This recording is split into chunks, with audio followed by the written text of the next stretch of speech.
Hello to all the student, welcome to SSP platform. मेरा नाम है अभिषेक, आपकी केमिस्ट्री के टीचर। तो आप इलेक्ट्रो केमिस्ट्री अपनी टॉपिक चल रहा है, तो इलेक्ट्रो केमिस्ट्री का अपन ने नर्स्ट इक्वेशन तक का पार्ट कंप्लीट कर लिया है।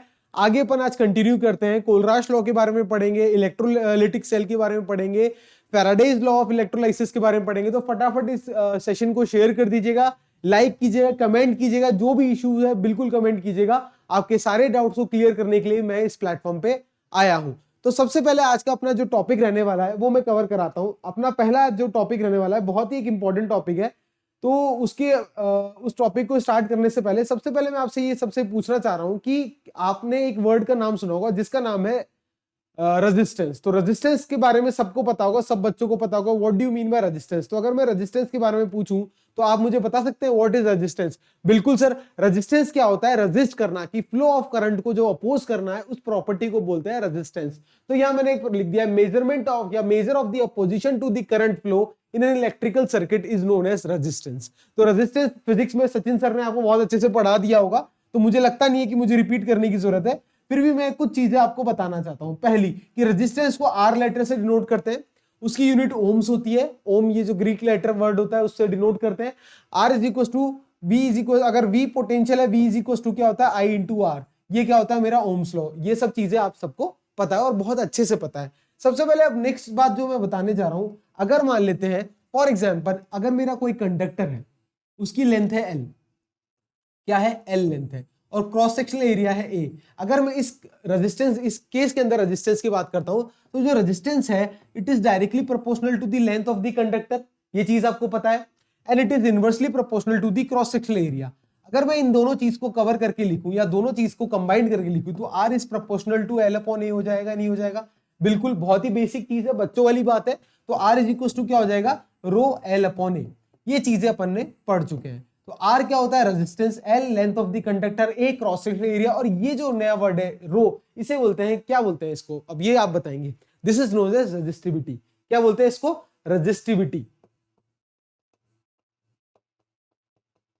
क्या बोलते हैं बच्चों? रेजिस्टिविटी। अब अगर मैं रो की वैल्यू निकालू तो वो क्या आएगी? R into A upon L आएगा।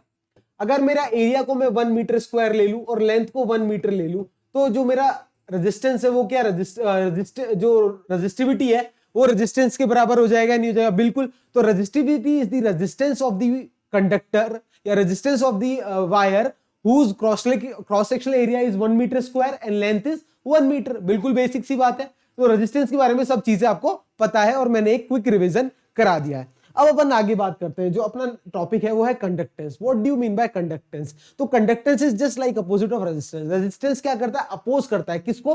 फ्लो ऑफ इलेक्ट्रॉन्स को या इलेक्ट्रिसिटी को। वैसे ही कंडक्टेंस क्या करेगा? ईज करेगा, या degree to which an object conduct electricity, किस डिग्री से जो है कोई भी ऑब्जेक्ट जो है इलेक्ट्रिसिटी को कंडक्ट कर रहा है, इसके मेजरमेंट को या इस प्रॉपर्टी को क्या बोलते हैं? कंडक्टेंस प्रॉपर्टी बोलते हैं। अब कंडक्टेंस के बारे में कुछ बातें। तो कंडक्टेंस क्या है? रेसिप्रोकल ऑफ रेजिस्टेंस है, ये चीज पता है अपन को। दैट इज, अगर कंडक्टेंस को किस लेटर से डिनोट करते हैं? जी से। G is what? 1 upon R. ठीक है, ये हो गया। मेजर्ड इन मो, ओम इनवर्स, या मो, या साइमंस। इन ये 3 यूनिट है कंडक्टेंस की जो अपन पढ़ेंगे। क्लियर है? यहां तक कोई भी डाउट है? ठीक है, तो आइए अपन कंडक्टेंस निकालने की कोशिश करते हैं। कुछ चीजें आपको पता है, कुछ मैं आपको बता देता हूं। जैसे मैंने पढ़ा था आर इज इक्वल टू क्या होता है? रो एल अपॉन ए होता है। यहां तक कोई भी डाउट है किसी बच्चे को तो बताइएगा। ठीक है, अब अगर मैं इसका रेसिप्रोकल कर दूं, what is conductance? Conductance is 1 upon R. यहां तक कोई भी डाउट? तो G is equal to 1 upon क्या? रो एल अपॉन ए हो जाएगा या नहीं हो जाएगा? बिल्कुल, इसका रेसिप्रोकल लिख दिया। तो इस इक्वेशन में जी इज इक्वल टू क्या लिख सकता हूं? 1 upon rho into A upon L. यहां तक कोई भी डाउट नहीं। ये 1 अपॉन रो क्या होता है? एक और ग्रीक कांस्टेंट होता है, इसको बोलते हैं अपन कप्पा। क्या बोलते हैं? कप्पा, या के भी बोलते हैं कई लोग, के इंटू ए अपॉन एल।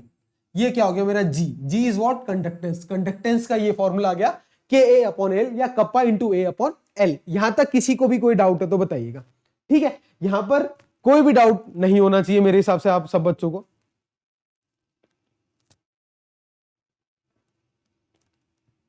ठीक है, दिस इज कंडक्टिविटी। तो ये अपन ने पढ़ा कंडक्टिविटी के बारे में। अब कंडक्टेंस के बारे में पढ़ा। अब कंडक्टेंस या कंडक्टिविटी जो प्रॉपर्टी होती है, ये जो कपा होता है इसे क्या बोलते हैं, कंडक्टिविटी। तो कंडक्टिविटी के बेसिस पे जो मैं मटेरियल्स को 3 पार्ट्स में डिवाइड कर दिया, एक कंडक्टर्स, इंसुलेटर्स और semiconductors. What do you mean bye conductor? ऐसे मटेरियल जिनकी कंडक्टिविटी बहुत हाई होती है, एग्जांपल जैसे मेटल्स हमारे अलॉय। दूसरे इंसुलेटर जिनकी कंडक्टिविटी नियरली टू जीरो होती है, बहुत ही ज्यादा कम होती है, एग्जांपल ग्लास एंड वुड। तीसरे ऐसे मटेरियल जिनकी कंडक्टिविटी जो होती है वो कंडक्टर्स और इंसुलेटर के बीच में होती है, उन्हें बोलते हैं सेमीकंडक्टर्स। तो सेमीकंडक्टर्स के एग्जांपल क्या होते हैं, silicon and germanium, SI and germanium जी। ठीक है, इनके बारे में हम पढ़ेंगे आगे जब सेमीकंडक्टर्स में आपको पढ़ाऊंगा। तो ये सब क्लियर है आपको, कंडक्टर, इंसुलेटर एंड सेमीकंडक्टर। ठीक है, आगे मूव करते हैं। अब बात करते हैं मेटालिक कंडक्टेंस की। किसकी? Metallic conductance. अब अपन ने इलेक्ट्रिक कंडक्टेंस की तो बात कर दी। कंडक्टेंस क्या होता है? Metallic conductance, the electric conductance through metals is called metallic conductance या इलेक्ट्रॉनिक कंडक्टेंस भी बोलते हैं। जैसे कोई भी मेटल है, कॉपर का मेटल है, उसके थ्रू अगर इलेक्ट्रिसिटी या इलेक्ट्रिसिटी में पास कराऊंगा तो डेफिनेटली उसके थ्रू क्या है, इलेक्ट्रिसिटी पास हो जाएगी। उस प्रॉपर्टी को क्या बोलते हैं? उस कंडक्टेंस प्रॉपर्टी को मेटालिक कंडक्टेंस बोलते हैं।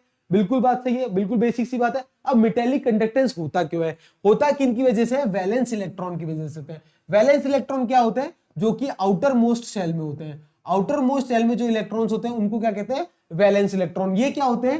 फ्री इलेक्ट्रॉन्स होते हैं, तो इजीली क्या करते हैं? मूव कर जाते हैं। तो जैसे ही ये मूव करेंगे तो इलेक्ट्रिसिटी प्रोड्यूस होगी। जैसे कॉपर है, इसके अंदर ये कॉपर का न्यूक्लियस है, इसके जो आउटर मोस्ट सेल में जो फ्री इलेक्ट्रॉन होंगे, जिसके अंदर इसका न्यूक्लियस का इन्फ्लुएंस सबसे कम होगा, तो ये इलेक्ट्रॉन क्या है? फ्रीली मूव करेगा। जैसे ही इलेक्ट्रॉन मूव करेगा तो फ्लो ऑफ इलेक्ट्रॉन्स की वजह से करंट प्रोड्यूस होगा। किस डायरेक्शन में? अपोजिट डायरेक्शन में। ये सब बातें पता है। तो इलेक्ट्रॉन का फ्लो किस केस में पॉसिबल है? मेटल के केस में इजीली पॉसिबल है। तो उस केस में कंडक्टिविटी उसकी क्या होगी? मेटल के अकॉर्डिंग ज्यादा होगी। और conductivity in case of metal is known as metallic conductance. बिल्कुल बेसिक बातें कवर करते जा रहे हैं। अब मेटालिक कंडक्टेंस जो है वो 3 चीजों पर डिपेंड करता है। क्या क्या है वो 3 चीजें? पहली, the nature and structure of the metal. Metal का नेचर कैसा है और इसका स्ट्रक्चर कैसा है। दूसरा, नंबर ऑफ वैलेंस इलेक्ट्रॉन पर atom. Number of valence electron अगर ज्यादा होंगे तो कंडक्टिविटी या कंडक्टेंस क्या होगी? ज्यादा होगी। तीसरा, बहुत ही मुख्य बात, टेम्परेचर। टेम्परेचर पे कैसे मेटालिक कंडक्टेंस डिपेंड करता है। अगर मैं टेम्परेचर को बढ़ाऊंगा तो मेटालिक कंडक्टेंस क्या होगा? कम होगा।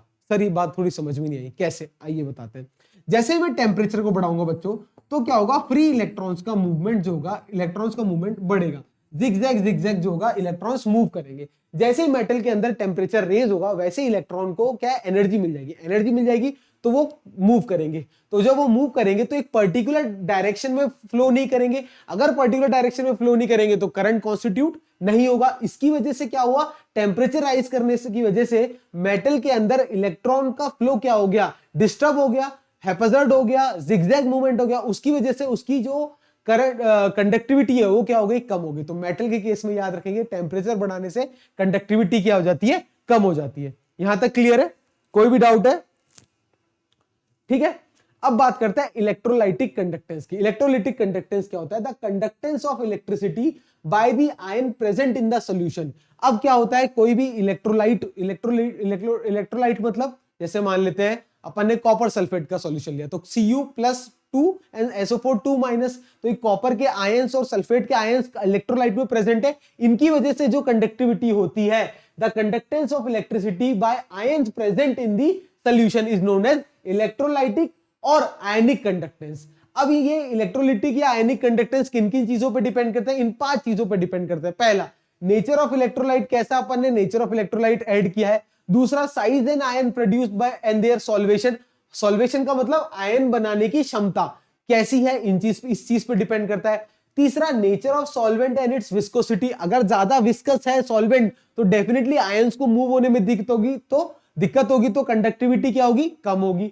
चौथा, कॉन्सेंट्रेशन ऑफ द इलेक्ट्रोलाइट क्या है? तो कॉन्सेंट्रेशन ऑफ इलेक्ट्रोलाइट वेरी करेगा तो कंडक्टिविटी वेरी करेगी। पांचवा और अगेन मुख्य बात, टेम्परेचर।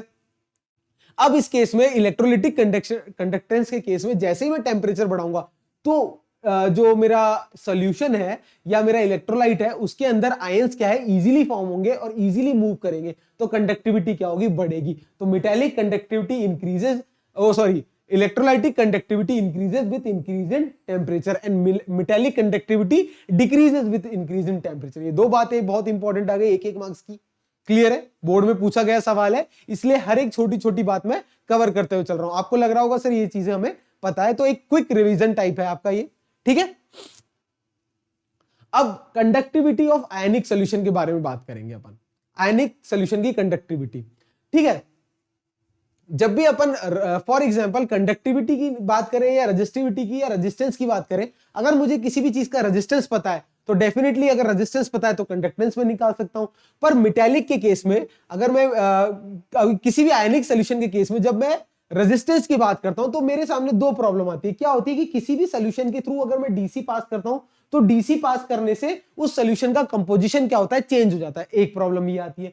दूसरी प्रॉब्लम ये आती है कि जैसे मान लीजिए कोई मैं रेजिस्टेंस अगर मुझे मेजर करना है तो मैं व्हीट स्टोन ब्रिज या बहुत सारे अरेंजमेंट है 1 मीटर लॉन्ग वायर से मैं जैसे पोटेंशियोमीटर, इसके थ्रू मैं जैसे मेजर कर लेता हूं resistance. But in case of the solution it is not easy to construct bridge like structure. तो ये दो प्रॉब्लम्स आई, इन दो प्रॉब्लम का अब सोल्यूशन क्या है। पहली प्रॉब्लम, अगर डीसी से आपको प्रॉब्लम है तो कोई बात नहीं, आप एसी ले लो, तो पहली प्रॉब्लम सॉल्व। दूसरी प्रॉब्लम क्या है, अगर ब्रिज के कनेक्शन में प्रॉब्लम है तो उस केस में मुझे कुछ ऐसा कनेक्शन चाहिए, उसे बोलते हैं अपन ऐसा मेथड जिसके थ्रू अपन कंडक्टिविटी या रेजिस्टेंस ऑफ अ सॉल्यूशन निकाल सके, उसे बोलते हैं अपन कंडक्टिविटी सेल। उस डिजाइन को बोलते हैं या उस वेसल को बोलते हैं जिसके थ्रू अपन कंडक्टिविटी निकाल सकते हैं, बोलते हैं कंडक्टिविटी सेल। अब कंडक्टिविटी सेल क्या होता है अपन इस बारे में बात करेंगे। क्लियर है, दोनों चीजों के बारे क्लियर है। ये मेरा कंडक्टिविटी सेल होता है। कंडक्टिविटी सेल में क्या होता है, प्लेटिनियम की इलेक्ट्रोड यूज करते हैं और ऐसे सिलेंडर टाइप स्ट्रक्चर होता है जिसकी लेंथ L होती है और क्रॉस सेक्शनल एरिया इसका क्या मानते हैं, A मानते हैं, ठीक है। और ये कनेक्टिंग वायर्स होता है। तो इस तरीके से मैं क्या कर रहा हूं, एक पर्टिकुलर अमाउंट ऑफ इलेक्ट्रोलाइट या सोल्यूशन इस L लेंथ और A क्रॉस सेक्शनल एरिया में एक particular volume L into A का वॉल्यूम ऑफ इलेक्ट्रोलाइट यूज कर सकता हूं। तो इसकी मदद से मैं क्या निकाल सकता हूं, रेजिस्टेंस निकाल सकता हूं। ये जो रेजिस्टेंस है will give me the value of conductance easily. Conductance की वैल्यू निकल सकती है अगर मेरे को रेजिस्टेंस की वैल्यू पता है। बिल्कुल सर पता है तो निकल सकती है। अब इसके बारे में अगर अपन कुछ बातें करेंगे, क्या क्या क्या बात करते हैं, आइए बात करते हैं। अगर मुझे पता है कि रेजिस्टेंस का फॉर्मूला क्या होता है, R इज इक्वल टू होता है रो इंटू एल अपॉन ए। यहां तक कोई भी डाउट है किसी को? नहीं सर कोई भी डाउट नहीं है। तो R इज इक्वल टू, अगर 1 अपॉन रेजिस्टेंस तो क्या 1 अपॉन कंडक्टेंस, 1 अपॉन रेजिस्टिविटी को 1 अपॉन कंडक्टिविटी लिख सकता हूं, 1 upon kappa into L upon A लिख सकता हूं। बिल्कुल सर लिख सकते हैं। ये जो एल अपॉन ए होता है ये एक कांस्टेंट वैल्यू होती है, इसे अपन बोलते हैं सेल कांस्टेंट। क्या बोलते हैं गाइस, सेल कांस्टेंट। तो आज के बाद याद रखेंगे कि एल अपॉन ए क्या होता है, सेल कांस्टेंट होता है। तो मेरा रेजिस्टेंस की जो वैल्यू है, आर की वैल्यू क्या आ गई, R is equals to 1 upon kappa या फिर सेल कांस्टेंट अपॉन कप्पा। यहां तक कोई भी डाउट? ठीक है, एल अपॉन ए क्या हो गया मेरा, सेल कांस्टेंट हो गया। तो आर की वैल्यू कितनी आ गई, सेल कांस्टेंट अपॉन कप्पा, ठीक है। तो सेल कांस्टेंट को क्या बोलते हैं, जी स्टार से भी डिनोट करते हैं कई लोग, जी स्टार भी बोल सकते हो इसको आप।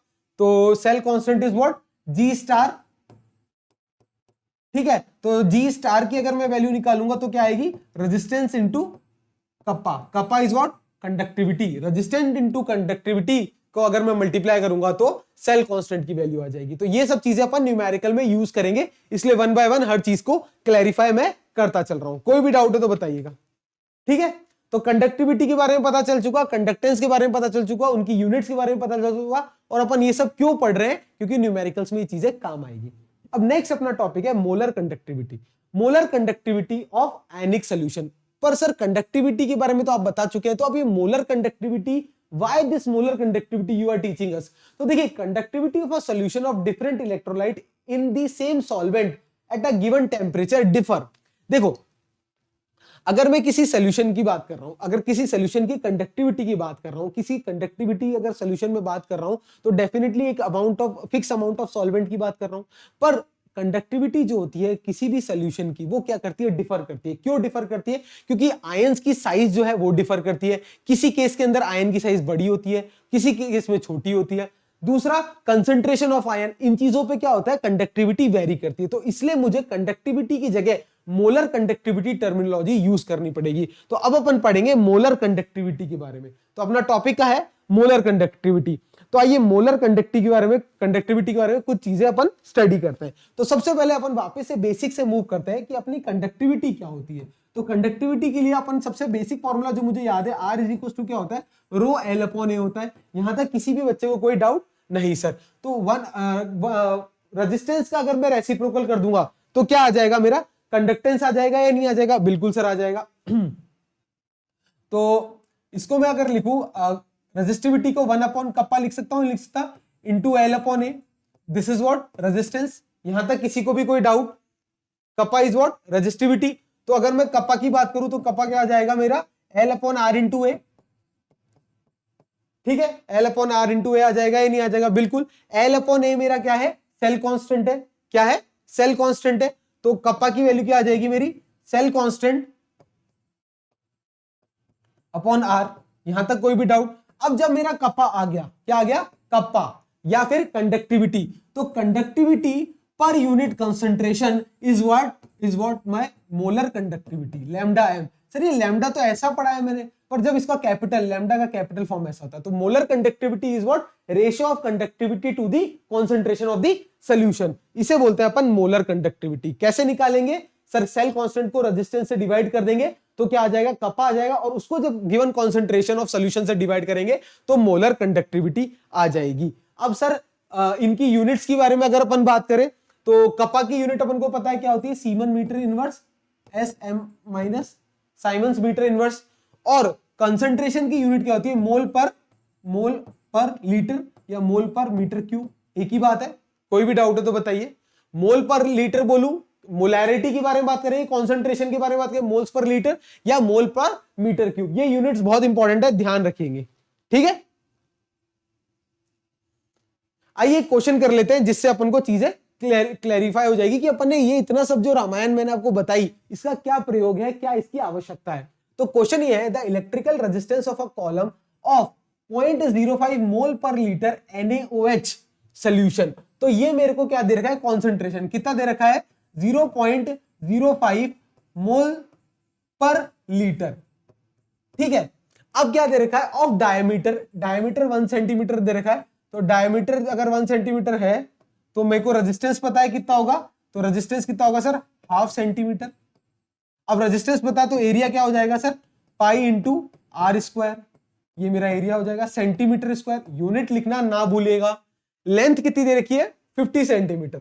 तो लेंथ कितनी है अपनी, 50 centimetre is 5.55 into 10 to the power 3 है गाइस। ये क्या है, 10 टू द पावर 3 ओम। ये क्या है अपना इलेक्ट्रिकल रेजिस्टेंस। तो रेजिस्टेंस की वैल्यू कितनी दे रखी है अपन को, 5.55 into 10 raise to the power 5.55 into 10 raise to the power 3 Om.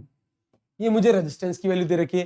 Calculate resistivity, conductivity and molar conductivity, सब चीजें मैं आपको निकाल के दिखाता हूं वन बाय वन कैसे निकालेंगे। सबसे पहले रेजिस्टिविटी के बारे में बात करते हैं। देखो मुझे पता है R इज इक्वल टू क्या होता है guys, rho L upon A होता है, क्लियर है, ठीक है। R is equal to rho L upon A होता है। तो अब अपन कंडक्टिविटी क्या होती है, rho is equal to R into A upon L. Resistance कितना दे रखा है, 5.55 into 10 raise to the power 3 ohm, ये मेरा रेजिस्टेंस की वैल्यू है। इंटू एरिया क्या आएगा, पाई इंटू 0.5 या फिर 0.5 का होल स्क्वायर अपॉन लेंथ कितनी दे रखी है, 50। लेंथ कितनी है अपनी, 50 सेंटीमीटर है ना, हाँ जी 50 सेंटीमीटर है सर, तो 50। तो ये मेरा आ जाएगा क्या, रेजिस्टिविटी आ जाएगी। इसको सॉल्व करेंगे, कैलकुलेशन है, सिंपल कैलकुलेशन है। अब रेजिस्टिविटी की यूनिट बोलेंगे तो क्या आएगी, इस केस में ओम सेंटीमीटर आएगी रेजिस्टिविटी की यूनिट। अगर इसको मैं सॉल्व करता हूं तो क्या आएगा, 87.135 आएगा, 87.135 ओम सेंटीमीटर। यहां तक किसी भी बच्चे को कोई दिक्कत नहीं सर, कोई डाउट नहीं है, ओम सेंटीमीटर आ जाएगी रेजिस्टिविटी। अब अगला रेजिस्टिविटी आ गई, तो अब नेक्स्ट अपन को पूछा गया कंडक्टिविटी पूछा है। क्या पूछा है बच्चों, कंडक्टिविटी। तो कंडक्टिविटी क्या होती है मेरी, कप्पा। कप्पा क्या होता है, 1 अपॉन रेजिस्टिविटी। रेजिस्टिविटी पता है 1 अपॉन कितनी आई थी रेजिस्टिविटी की वैल्यू अपनी, फटाफट देखेंगे, 87.135, उसका रेसिप्रोकल करेंगे 1 अपॉन 87.135। ठीक है, ये क्या था, ओम सेंटीमीटर था, तो इसका क्या हो जाएगा, सीमन सेंटीमीटर इनवर्स। ये इसकी आ जाएगी मेरी रेजिस्टिविटी, कप्पा आ जाएगी। क्लियर है यहां तक, कोई भी डाउट? नहीं सर, कोई भी डाउट नहीं है। हाँ, इसको सॉल्व करेंगे तो वैल्यू आएगी 0.01148। क्या आएगी, 0.01148, 0.01148 सीमन सेंटीमीटर इनवर्स। साइमन, ये क्योंकि नीचे ओम था, सेंटीमीटर था, 1/ओम को साइमन लिख सकते हैं और सेंटीमीटर इनवर्स ऊपर हो गया। सिंपल सी कंसेप्ट है। कोई भी डाउट है फटाफट टाइप करिएगा। ठीक है, अब यहां तक क्लियर है सर? कप्पा आ गया, कंडक्टिविटी आ गई, रेजिस्टिविटी आ गई। अब मोलर कंडक्टिविटी के बारे में बात करते हैं। आइए मोलर कंडक्टिविटी के बारे में बात करते हैं। तो मोलर कंडक्टिविटी मैंने बताया था आपको क्या होती है। Molar conductivity lambda m is equal to kappa upon C. ठीक है, ये सी क्या होता है, मोलैरिटी या कॉन्सेंट्रेशन। क्या बोलते हैं, कॉन्सेंट्रेशन। किसके अंदर, मोल पर मीटर क्यूब या मोल्स पर लीटर। अब कॉन्सेंट्रेशन जो मेरे को गिवन क्वेश्चन में क्या गिवन है, 0.05 मोल्स पर लीटर गिवन है। ठीक है, कॉन्सेंट्रेशन गिवन है 0.05 मोल्स पर लीटर या मोल्स पर मीटर क्यूब, एक ही बात है। ठीक है, अब पर कप्पा की जो मेरी वैल्यू आई थी, कितनी आई थी, 0.01148। ये आई थी या नहीं आई थी? ठीक है, 0.01148 साइमन सेंटीमीटर इनवर्स। तो इसका मतलब इसको भी मेरे को क्या है, सेंटीमीटर क्यूब में कन्वर्ट करना पड़ेगा मीटर क्यूब की जगह। तो डेफिनेटली मोलर कंडक्टिविटी की वैल्यू क्या आ जाएगी, कप्पा 0.01148 अपॉन 0.05। अब इसको क्या करना है, सेंटीमीटर क्यूब से में कन्वर्ट करना है। तो इसको मैं क्या करूंगा, 0.05 अपॉन 1000। ये क्या आ जाएगा, मोल पर सेंटीमीटर क्यूब आ जाएगा। सब चीज सेंटीमीटर में करना है तो 1000 से, मीटर को लीटर को अगर सेंटीमीटर क्यूब में कन्वर्ट करना है तो 1000 से क्या करेंगे, डिवाइड कर देंगे। इसको सॉल्व कर लीजिए तो ये डिवाइड बाय 1000 हो जाएगा, तो इधर आ जाएगा 1000। यहां तक कोई भी डाउट? इसको सॉल्व कर लेंगे तो अपना क्या आ जाएगा, सिंपल सा फंडा है, ये मोलर कंडक्टिविटी आ जाएगी। क्लियर है? सॉल्व कर लीजिए, आंसर सेम आएगा आपका। तो ये मैं यूनिट्स का वो कन्वर्जन सिखा रहा हूं जिससे अपन को कोई भी डाउट ना आए। ठीक है, तो मोलर कंडक्टिविटी क्या होती है sir? Molar conductivity is nothing but conductivity upon concentration. ये यूनिट्स बहुत इंपॉर्टेंट है, कभी भी कोई गलती नहीं करेंगे। और ज्यादा जब अपन न्यूमेरिकल सॉल्व करेंगे तो मैं और प्रैक्टिस करा दूंगा, तो डोंट वरी, एक बार इसको गो थ्रू कर जाइए, एक कंसेप्ट समझ में आ जाए, इसलिए मैंने एक न्यूमेरिकल बीच में डाल दिया आप लोगों के लिए। इसको सॉल्व करेंगे, इसकी यूनिट कोई दिक्कत नहीं होनी चाहिए मेरे हिसाब से। यूनिट में साइमन सेंटीमीटर स्क्वायर पर मोल आएगा। कैसे सर? देखो, यूनिट अगर मैं बात करूं, कप्पा की यूनिट क्या आई थी मेरी, साइमन सेंटीमीटर इनवर्स, तो साइमन पर सेंटीमीटर।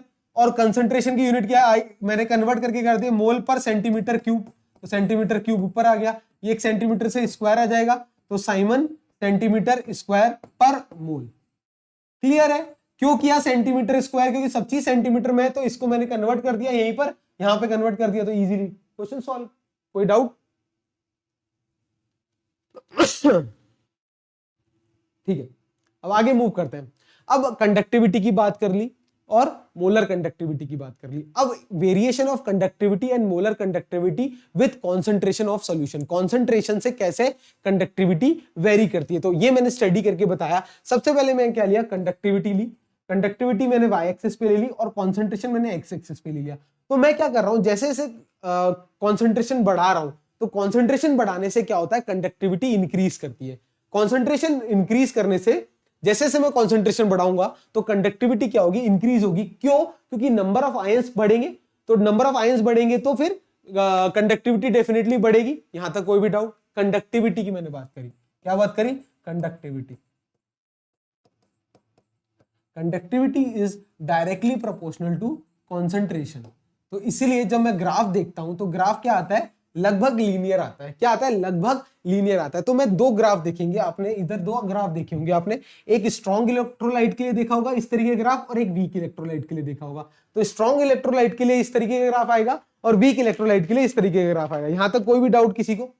ठीक है, अब ऐसा क्यों सर कि स्ट्रॉन्ग के लिए तो थोड़ा जो मेरा स्लोप है वो ज्यादा है और वीक के लिए स्लोप क्या है, कम है। तो ये मेरा वीक इलेक्ट्रोलाइट है और ये मेरा स्ट्रॉन्ग इलेक्ट्रोलाइट है। ऐसा क्यों होता है?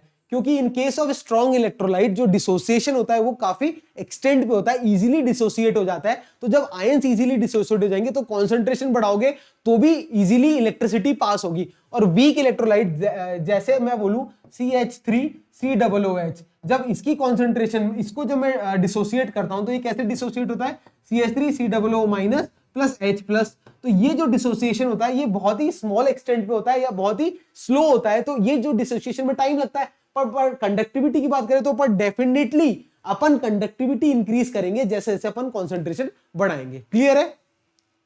ठीक है, बढ़े आगे।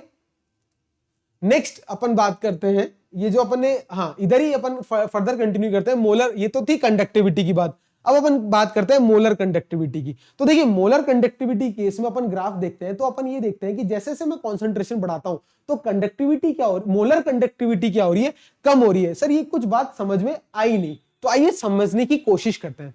देखो जब मैं लैम्डा एम की बात कर रहा हूं मोलर कंडक्टिविटी की, तो मोलर कंडक्टिविटी क्या होती है, कपा अपॉन सी होती है। क्या होती है?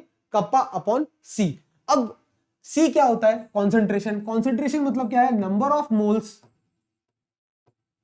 Of solute divided by volume. तो इसका मतलब जो मेरा लैम्डा एम है उसकी मैं kappa upon number of moles of, अगर मैं for 1 molar solution, 1 molar solution की बात करूं, मतलब नंबर ऑफ मोल्स क्या है मेरे, 1 मोल, तो वो क्या हो जाएगा 1 अपॉन वॉल्यूम V। इस तरीके से मैं लिख सकता हूं मेरे मोलर कंडक्टिविटी को, कंडक्टिविटी इनटू वॉल्यूम। ठीक है, अब देखिए बहुत गौर से समझेंगे इस चीज को और बहुत ही अच्छे से एनालाइज करते हैं अपन। अब मैंने क्या किया, पहले केस में मैंने क्या किया, डाइल्यूशन बढ़ाया। डाइल्यूशन मतलब क्या है कि सॉल्वेंट बढ़ाया तो कॉन्सेंट्रेशन क्या होगा, कम होगा। पहली बात क्लियर है, जब मैं डाइल्यूशन बढ़ा रहा हूं तो उसका मतलब कॉन्सेंट्रेशन कम कर रहा हूं, ये चीज क्लियर है। अब कॉन्सेंट्रेशन बढ़ा रहा हूं तो डाइल्यूशन क्या कर रहा हूं, कम कर रहा हूं, ये चीज यहां तक क्लियर होनी चाहिए। अब मैं जैसे जैसे डाइल्यूशन बढ़ा रहा हूं तो मेरा वॉल्यूम क्या हुआ है, बढ़ रहा है, क्योंकि sir definitely volume of solution तो बढ़ेगा ही, वॉल्यूम बढ़ रहा है, एक चीज क्लियर है, मतलब वॉल्यूम सर बढ़ रहा है। अब बट डाइल्यूशन बढ़ाने से कॉन्सेंट्रेशन क्या हो रही है, कम हो रही है, और कॉन्सेंट्रेशन कम होने से कंडक्टिविटी क्या होती है, कम होती है। मतलब सर कप्पा क्या होता है, कम होता है। तो एक तरफ मैं देख रहा हूं कि कप्पा कम हो रहा है और वॉल्यूम बढ़ रहा है। अब मुझे समझ में नहीं आ रहा कि molar conductivity depends on kappa reducing और वॉल्यूम इंक्रीजिंग। तो क्योंकि वो कप्पा पे भी डिपेंड कर रही है और वॉल्यूम पे भी डिपेंड कर रही है, तो मोलर कंडक्टिविटी बढ़ेगी या कम होगी, ये चीज को समझना बहुत इंपॉर्टेंट है। तो एक्सपेरिमेंटली मैं ये देखता हूं कि जो वॉल्यूम का इंक्रीज है, एक्सपेरिमेंटली व्हाट आई ऑब्जर्व कि increase in volume is significant as compare to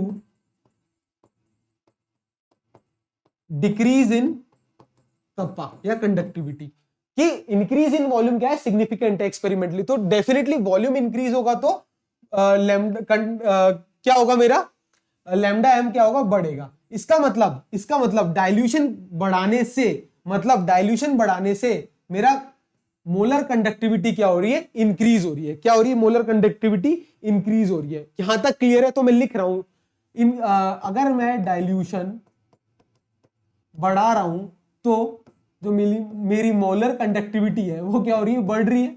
इसका मतलब कॉन्सेंट्रेशन को कम करने से मोलर कंडक्टिविटी क्या होती है, बढ़ती है। इसका मतलब molar conductivity is inversely proportional to concentration of solution या कॉन्सेंट्रेशन। अगर कॉन्सेंट्रेशन बढ़ाऊंगा तो मोलर कंडक्टिविटी कम होगी। यही मैं ग्राफ को डिपिक्ट करना चाह रहा हूं। ये जो मेरा ग्राफ है, जैसे जैसे मैं कंडक्टिविटी कंसेंट्रेशन बढ़ा रहा हूं तो मोलर कंडक्टिविटी क्या हो रही है, कम हो रही है। क्लियर है? ये वीक इलेक्ट्रोलाइट का केस है और ये स्ट्रॉन्ग इलेक्ट्रोलाइट का केस है, वो अभी अच्छे से स्टडी करेंगे। ठीक है, क्लियर है ग्राफ दोनों? देखो एनसीईआरटी में कुछ भी लिखा है ना बच्चों, तो वो सबसे इंपॉर्टेंट है आपके लिए।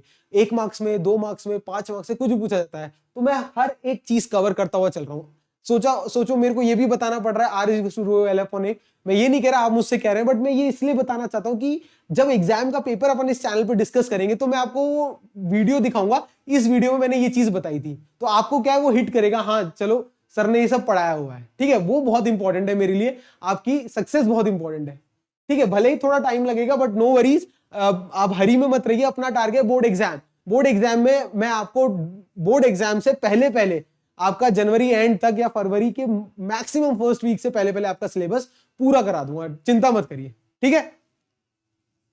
तो ये कंसेप्ट क्लियर है आपको कि अगर मैं डाइल्यूशन बढ़ाता हूं तो मेरी कॉन्सेंट्रेशन कम होती है और मोलर कंडक्टिविटी क्या होती है, बढ़ती है। यहां तक कोई भी दिक्कत है तो बताइएगा, ठीक है, ठीक है सर, यहां तक समझ में आ गया। अब देखिए अपन एक और एनालिसिस करते हैं, ग्राफ स्टडी करते हैं। देखो अगर मैं स्ट्रॉन्ग इलेक्ट्रोलाइट की बात करता हूं, फॉर स्ट्रॉन्ग इलेक्ट्रोलाइट, तो जो मेरा लैम्डा एम जो है वो बढ़ता है विथ इंक्रीज इन डाइल्यूशन, पर वो जो स्ट्रॉन्ग इलेक्ट्रोलाइट के केस में स्लोली इंक्रीज होता है, जो lambda M increases with dilution but slowly, ठीक है, in case of strong electrolyte. ये किसके केस है, स्ट्रॉन्ग इलेक्ट्रोलाइट, ठीक है। अब जब लैम्डा एम का एक और रिलेशन अपन देखेंगे कि what is molar conductivity. Molar conductivity can also be represented by the following equation. Molar conductivity can represent as em nought minus a into C to the power half. ऐसे भी अपन में molar conductivity को represent कर सकता हूं। This is the representation of molar conductivity, em nought minus a C to the power half. अब इसमें sir ये क्या है, a क्या है, a एक कांस्टेंट है, em नॉट क्या है, इन सब चीजों के बारे में अपन बात करेंगे। तो सबसे पहले इक्वेशन राइट डाउन कर लीजिए। अब अगर आप थोड़ा बहुत अपन को मैथ्स आती है, बस ज्यादा नहीं मैथ्स करनी, अगर मैं इस इक्वेशन को कंपेयर करूं एक गिवन मैथ्स की इक्वेशन से, that is equal to y is equal to mx plus c, यहां तक देखो, तो ये जो मेरा c है ये कांस्टेंट है जो कि em नॉट के बराबर है। तो जो मेरा c है वो क्या है, em नॉट, ये मेरा कांस्टेंट है। और जो मेरा m है इसे क्या बोलते हैं, स्लोप। m जो मेरा स्लोप है वो क्या है, माइनस a के बराबर है, नेगेटिव स्लोप है। क्या है, नेगेटिव स्लोप। तो नेगेटिव मतलब डाउनवर्ड। तो अपन ग्राफ जब देख रहे होंगे, अभी ग्राफ दिखाऊंगा तो उसमें डाउनवर्ड जाता हुआ दिखेगा आपको ग्राफ। ए क्या है, कांस्टेंट है, ठीक है। अभी रुको, ये देखो इस केस के अंदर डाउनवर्ड जाता हुआ दिख रहा है या नहीं दिख रहा, बिल्कुल सर। स्लोप नेगेटिव है, इस केस के अंदर भी स्लोप क्या है, नेगेटिव है। स्लोप नेगेटिव क्यों है, उस इक्वेशन की वजह से, ए की वजह से। ए कांस्टेंट है जिसे अपन बोलते हैं स्लोप ऑफ द इक्वेशन। और जो ए जो है वो डिपेंड करता है टाइप ऑफ इलेक्ट्रोलाइट के। किस पे, टाइप ऑफ इलेक्ट्रोलाइट के। अब सर टाइप ऑफ इलेक्ट्रोलाइट का क्या मतलब है, अभी समझते हैं। देखो टाइप ऑफ इलेक्ट्रोलाइट का क्या मतलब है, ये इक्वेशन क्लियर है। टाइप ऑफ इलेक्ट्रोलाइट क्या होता है, ए जो होता है मेरा कांस्टेंट है and it depends upon the type of electrolyte. Type of electrolyte मतलब क्या है, जैसे मान लो मेरा एक सोल्यूशन है NaCl, तो NaCl जब डिसोसिएट होता है वो क्या होता है, Na प्लस और Cl माइनस। इसका मतलब 1:1 में कैटायन और एनायन, तो इसे बोलते हैं 1:1 टाइप। क्या बोलते हैं, 1:1 टाइप। दूसरा फॉर एग्जांपल मान लो कैल्शियम क्लोराइड है, CaCl2 है फॉर एग्जांपल, तो CaCl2 डिसोसिएट होगा तो क्या होगा, Ca2 प्लस और Cl माइनस में होगा, तो ये क्या है 2:1, ये 2:1 टाइप है। तो जितने भी 1:1 टाइप के मेरे सोल्यूशन होंगे उन सबका ए आपस में क्या होगा, बराबर। जितने भी 2:1 टाइप के सोल्यूशन होंगे जैसे कि इस तरीके से, उनका सोल्यूशन क्या होगा, उनका जो ए का वैल्यू क्या होगा, सबका बराबर होगा। मैं ये कहना चाहता हूं, क्लियर है, ठीक है, क्लियर है। अब एक और चीज देखो, इधर देखो इस केस के अंदर जब व्हेन, एक और एनालिसिस है, जब C टेंड्स टू 0 है, मतलब कॉन्सेंट्रेशन को मैं क्या कर रहा हूं, जीरो, कॉन्सेंट्रेशन जीरो कर रहा हूं, मतलब क्या कर रहा हूं, डाइल्यूशन को क्या कर रहा हूं, डाइल्यूशन को क्या कर रहा हूं, इनफाइनाइट कर रहा हूं, इनफाइनाइट डाइल्यूशन। तो मेरा जो लैम्डा एम है मतलब मोलर कंडक्टिविटी है वो क्या हो जाएगा, em नॉट के बराबर हो जाएगा मैथमेटिकली। बिल्कुल सर, em नॉट के बराबर हो जाएगा, मतलब वो लिमिट कर रहा है। जब C 0 होगा तो वो एक तरफ टेंड्स कर रहा है कैसे, ये ग्राफ देखो, जब मेरी डाइल्यूशन बढ़ रहा है मतलब कॉन्सेंट्रेशन की वैल्यू नियरली जीरो हो रही है, यहां पर नियरली जीरो हो रही है, इस पॉइंट पर ये मेरा जो लैम्डा की वैल्यू है उसे बोलते हैं ई एम नॉट। क्या बोलते हैं? E am not. E am not की एक टर्मिनोलॉजी होती है, ईएम नॉट को बोलते हैं लिमिटिंग मोलर कंडक्टिविटी। क्या बोलते हैं? Limiting molar conductivity. At infinite dilution molar conductivity of strong electrolyte is having a constant value, जिसके नाम क्या है? Limiting molar conductivity. क्या नाम है? Limiting molar conductivity. अब लिमिटिंग मोलर कंडक्टिविटी निकालना है अपन को स्ट्रॉन्ग इलेक्ट्रोलाइट का एट इनफाइनाइट डाइल्यूशन। वो किसने बताया था? वो बताया था हमें कोलराश भाई साहब ने। इसे बोलते हैं कोलराश लॉ। अब आया अपना कोलराश लॉ। कैसे आया? जब अपन कंडक्टिविटी के वेरिएशन को स्टडी किया कॉन्सेंट्रेशन से, जब अपन ने इक्वेशन पढ़ी मोलर कंडक्टिविटी और लिमिटिंग मोलर कंडक्टिविटी के रिलेशन के बारे में। ठीक है, तो कोलराश लॉ क्या कह रहा है? कोलराश लॉ कह रहा है कि limiting molar conductivity of an electrolyte can be represented as the sum of individual contribution of cations and anions. Sir समझ में नहीं आया, आइए बिल्कुल बेसिक से समझाते हैं। फॉर एग्जांपल मैं बोल रहा हूं CaCl2, तो CaCl2 की अगर मुझे लिमिटिंग मोलर कंडक्टिविटी निकालनी है तो कैसे निकालेंगे? देखो CaCl2 में अगर मैं CaCl2 को निकालूं तो क्या होगा? कैल्शियम 2+ होगा प्लस क्लोरीन माइनस होगा, तो कैटायन 2+ है और एनायन क्या है? माइनस है। ठीक है, इसको बैलेंस कर लेंगे, ये 2 हो जाएगा, बैलेंस हो गई इक्वेशन। ठीक है, अब अगर मैं बात कर रहा हूं limiting molar conductivity EM0 of calcium chloride CaCl2, वो क्या होगी?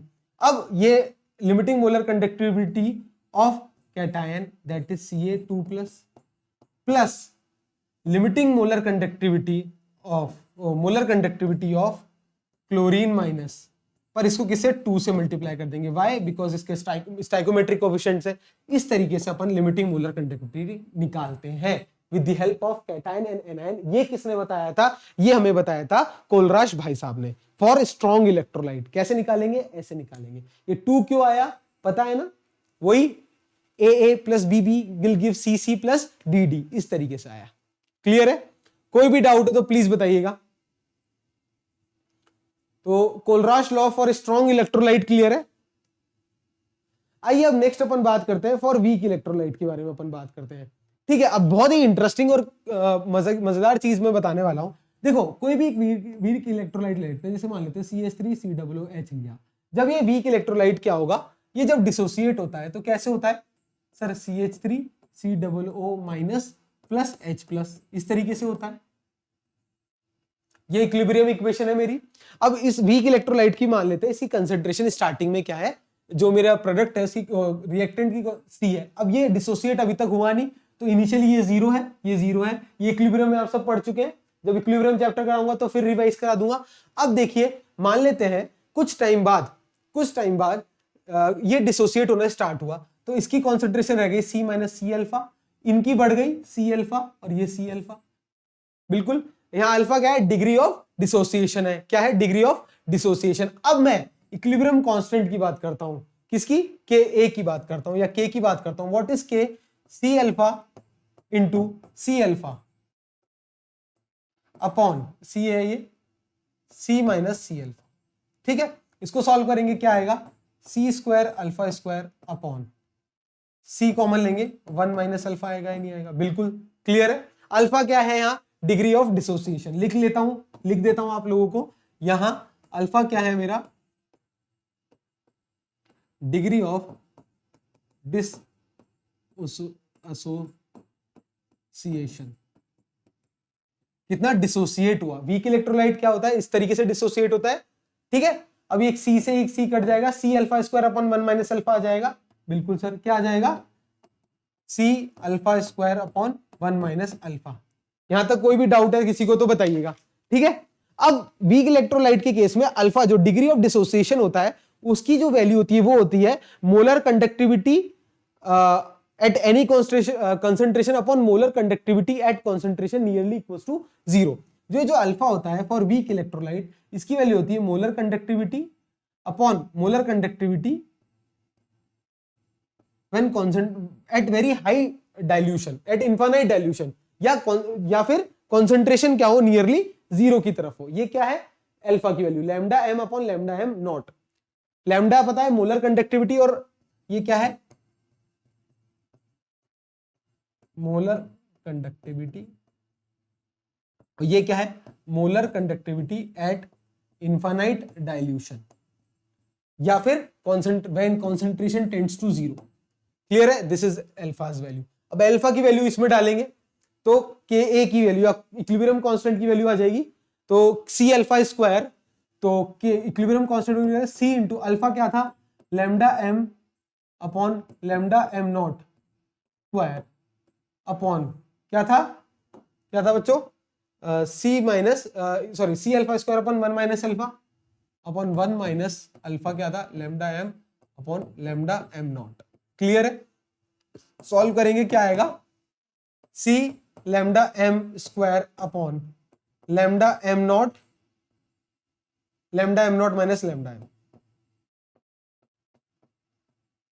This is what equilibrium constant in case of weak electrolyte. इस तरीके से अपन equilibrium constant of weak electrolyte निकालते हैं। डायरेक्ट डेरिवेशन आता है इस पे, किस तरीके से, इस तरीके से निकालेंगे कि वीक इलेक्ट्रोलाइट के केस में कैसे अपन डिग्री ऑफ डिसोसिएशन का इंपॉर्टेंस है, how to find equilibrium constant. ठीक है, तो क्लियर है, कोलराश लॉ क्लियर है। What is limiting molar conductivity, molar conductivity क्या होती है, जब अपन क्वेश्चन करेंगे कोलराश लॉ पे तो और चीजें क्लियर होगी, तो घबराने की जरूरत नहीं है। मूव करें आगे। अब देखिए, अब अपन क्या है, बहुत इंटरेस्टिंग टॉपिक पढ़ने जा रहे हैं। अब जो अपना नेक्स्ट टॉपिक है उसका नाम है इलेक्ट्रोलाइटिक सेल। क्या नाम है बच्चों, इलेक्ट्रोलाइटिक सेल। अभी तक अपन ने इलेक्ट्रोकेमिकल सेल पढ़ा था। क्या पढ़ा था, इलेक्ट्रोकेमिकल सेल। क्या होता है इलेक्ट्रोकेमिकल सेल, जो केमिकल एनर्जी को इलेक्ट्रिक एनर्जी में कन्वर्ट करते हैं। अब पढ़ेंगे इलेक्ट्रोलाइटिक सेल। इलेक्ट्रोलाइटिक सेल क्या होता है, ये इलेक्ट्रोलाइटिक सेल अगर सब बच्चों को याद होगा तो पहली क्लास में, इससे पहले जो फर्स्ट लेक्चर था इलेक्ट्रोकेमिकल का, उसमें मैंने आपको बताया था कि दो cell which convert electrical energy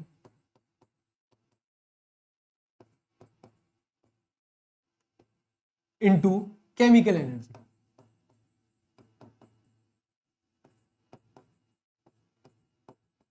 are known as electrolytic cell या इलेक्ट्रोलाइटिक सेल। ठीक है, तो ये जो इलेक्ट्रोलाइटिक सेल है, ये मैंने एक और चीज बताई थी आपको स्टार्टिंग में, ये क्या होते हैं, नॉन स्पॉन्टेनियस होते हैं। What are they are non spontaneous. Non spontaneous मतलब जो गिव्स फ्री एनर्जी है उसकी वैल्यू क्या होगी, ग्रेटर देन जीरो होगी। क्लियर है, अगर गिव्स फ्री एनर्जी की वैल्यू ग्रेटर देन जीरो होगी तो डेल्टा ई की वैल्यू कितनी होगी सर, लेस देन जीरो होगी। बिल्कुल, कैसे पता sir, delta G is equal to minus N F delta E या एन एफ ई। ठीक है, इससे अगर अपन निकाल लेंगे तो अगर डेल्टा जी मेरा पॉजिटिव है वो कब आएगा, जब मेरा डेल्टा ई क्या है, नेगेटिव। तो फॉर इलेक्ट्रोलाइटिक सेल जो इलेक्ट्रोड पोटेंशियल होता है वो क्या होता है मेरा, लेस देन जीरो होता है। यहां तक कोई भी डाउट है तो बताइए, डेल्टा ई क्या होता है, लेस देन जीरो। इसको नोट डाउन कर लीजिए। ठीक है, फिर आगे बढ़ेंगे।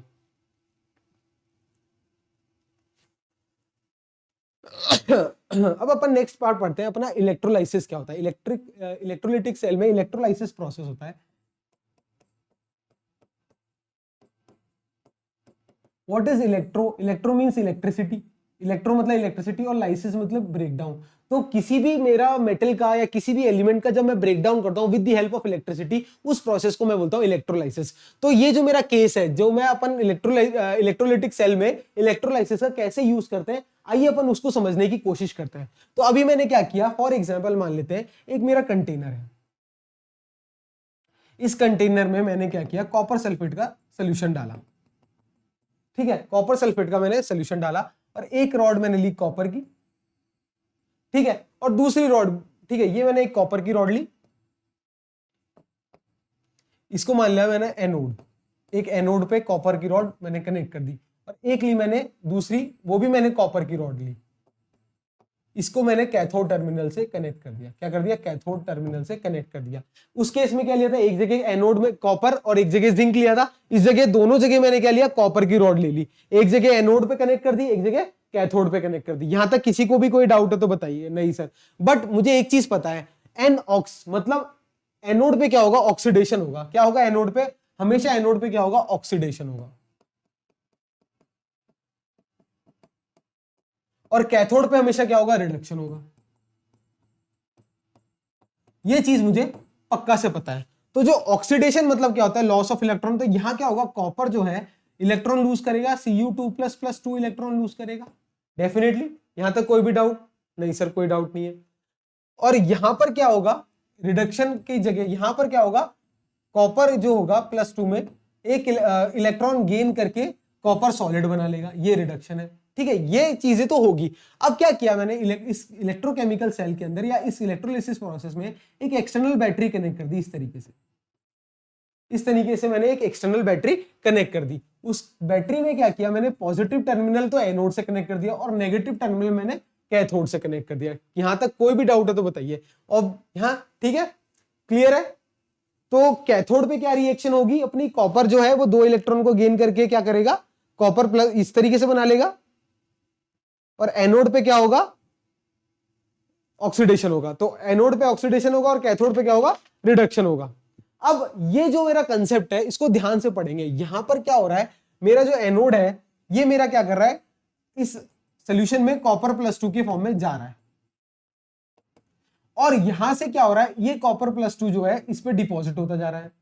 तो ये मेरी रॉड थिक होती जा रही है और ये मेरी रॉड थिन होती जा रही है। इसका मतलब अगर मेरे को एक ही सेल के अंदर अगर मैं 2 इलेक्ट्रोड लूं, एक इम्प्योर और एक प्योर, तो डेफिनेटली यहां से क्या होगा, इधर सिर्फ इंप्योरिटी बचेगी और कॉपर के पॉजिटिव और या फिर प्योर आयंस जो है इस पे डिपॉजिट होते जाएंगे। तो this is also a process of purifying the metal. तो मेटल को प्योरीफाई करने के लिए भी क्या होता है, इलेक्ट्रोलिसिस का प्रोसेस यूज करते हैं। This is purification of metal. दूसरा क्या इसका एप्लीकेशन है, इलेक्ट्रोप्लेटिंग, जो मैंने बताया था। आइए इलेक्ट्रोप्लेटिंग समझते हैं। इलेक्ट्रोप्लेटिंग कैसे होगी। इलेक्ट्रोप्लेटिंग के केस में क्या लिया मैंने, वापस मैंने वही सोल्यूशन लिया कॉपर का, उसके अंदर कॉपर की 2 रॉड्स, एक कॉपर की रॉड डिप कर दी मान लीजिए, और एक जगह मैंने क्या किया, कोई भी एक ऐसा रॉड डिप कर दी जिसपे मुझे कॉपर को चिपकाना है, कॉपर की प्लेटिंग करनी है। तो यहां मान लेते हैं कोई भी एक एक्स मेरा एलिमेंट है, this can be a plate, a glass और anything, and this is my copper electrode. ये मेरी क्या है, कॉपर है, और इसको मैंने क्या किया, एक्सटर्नल बैटरी से कनेक्ट कर दिया। प्लस माइनस एनर्जी दे रहा हूं और फिर केमिकल एनर्जी में कन्वर्ट हो रहा है। ये मेरा पॉजिटिव टर्मिनल हो जाएगा, ये मेरा क्या हो जाएगा, नेगेटिव टर्मिनल। अभी मैंने बात की थी, इस तरीके से बात की थी, ये मेरा पॉजिटिव टर्मिनल हो गया था, ये मेरा नेगेटिव टर्मिनल हो गया था। कैथोड नेगेटिव था तो इस केस में भी कैथोड मेरा क्या हो जाएगा, नेगेटिव। ये मेरा क्या है, कैथोड बना दीजिए इसको, जो अननोन है उसको कैथोड बना दीजिए, और ये मेरा क्या बना दीजिए, एनोड बना दीजिए। जहां से अपन को प्योर फॉर्म ऑफ कॉपर को निकालना है उसको एनोड बना दीजिए। एनोड पे क्या होगा, हमेशा ऑक्सीडेशन। तो इधर जो कॉपर है वो क्या हो जाएगा, कॉपर +2 इलेक्ट्रॉन, मतलब यहां पर मेरा कॉपर के आयंस आ जाएंगे। ठीक है, अब कैथोड पे क्या होता है, हमेशा रिडक्शन होता है। सर क्या होता है, रिडक्शन। तो ये रिडक्शन में क्या होगा, गेन ऑफ इलेक्ट्रॉन। तो ये जो कॉपर के 2+ है आयंस, वो 2 इलेक्ट्रॉन को अट्रैक्ट करके कॉपर जो है सॉलिड फॉर्म में आ जाएगा। यहां पर कॉपर क्या हो जाएगा, चिपकता जाएगा, या कॉपर की क्या हो जाएगी, प्लेटिंग हो जाएगी। इस तरीके की जो चीजें है वो इलेक्ट्रोप्लेटिंग में काम में लेते हैं। यहां तक कोई भी डाउट है तो किसी को बताइएगा। This is the concept of electroplating. Clear है? तो इलेक्ट्रोलिटिक सेल में क्या होता है, इलेक्ट्रोप्लेटिंग क्या होती है, इलेक्ट्रोलाइसिस क्या होता है, I think this is clear. ठीक है, एनोड पे होना वही है, कैथोड पे होना वही है, बस डिफरेंस क्या है, दोनों जगह सेम रॉड लेनी है मुझे, सेम रॉड लेनी है। ठीक है,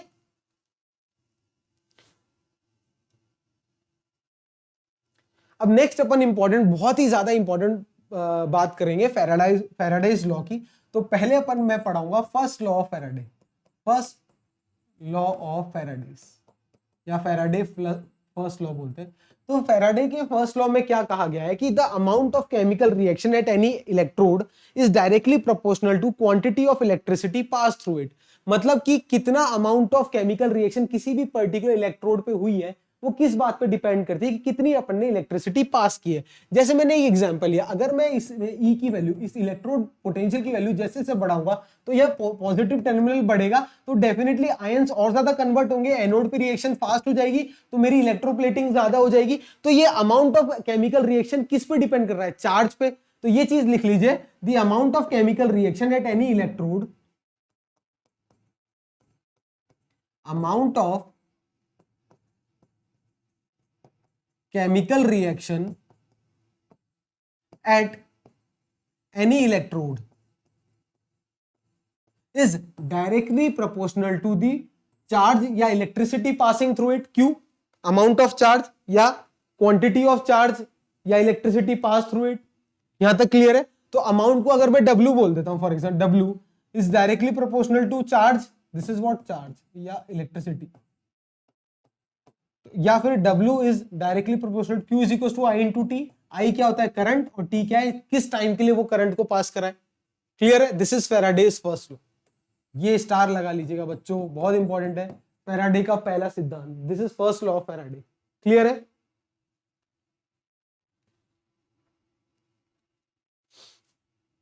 अब नेक्स्ट बात करते हैं सेकंड लॉ ऑफ फैराडे.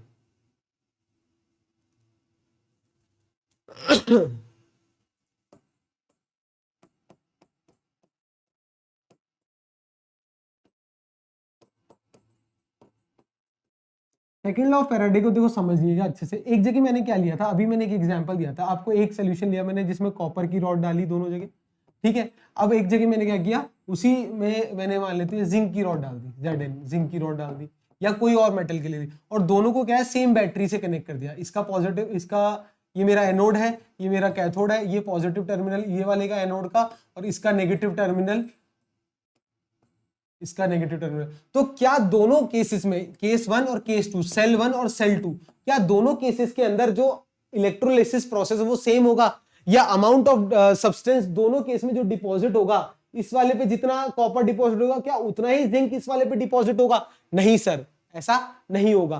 तो जो अमाउंट ऑफ सब्सटेंस डिपॉजिटेड या liberated from a electrode depends upon what factor, equivalent weight पे डिपेंड करता है. वो किसके? एलिमेंट के. किस एलिमेंट की बात कर रहे हो? अलग अलग एलिमेंट में क्या होगा, अगर सेम चार्ज में पास कर रहा हूं या सेम अमाउंट ऑफ इलेक्ट्रिसिटी पास कर रहा हूं, तो भी अमाउंट ऑफ सब्सटेंस जो डिपॉजिट होगा या लिबरेट होगा किसी पर्टिकुलर इलेक्ट्रोड पे, वो अलग अलग होगा. और वो किस चीज पे डिपेंड करेगा?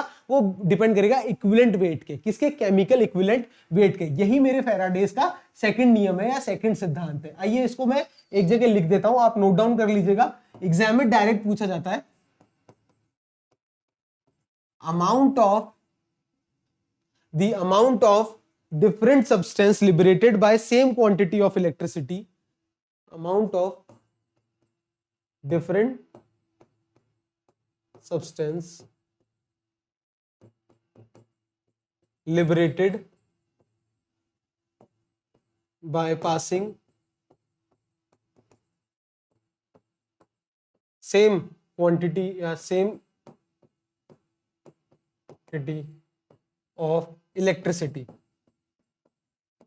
किसके अंदर? In the electrolyte, is directly proportional. किसके प्रोपोर्शनल होता है ये होता है सर मेरे directly proportional to the chemical wait.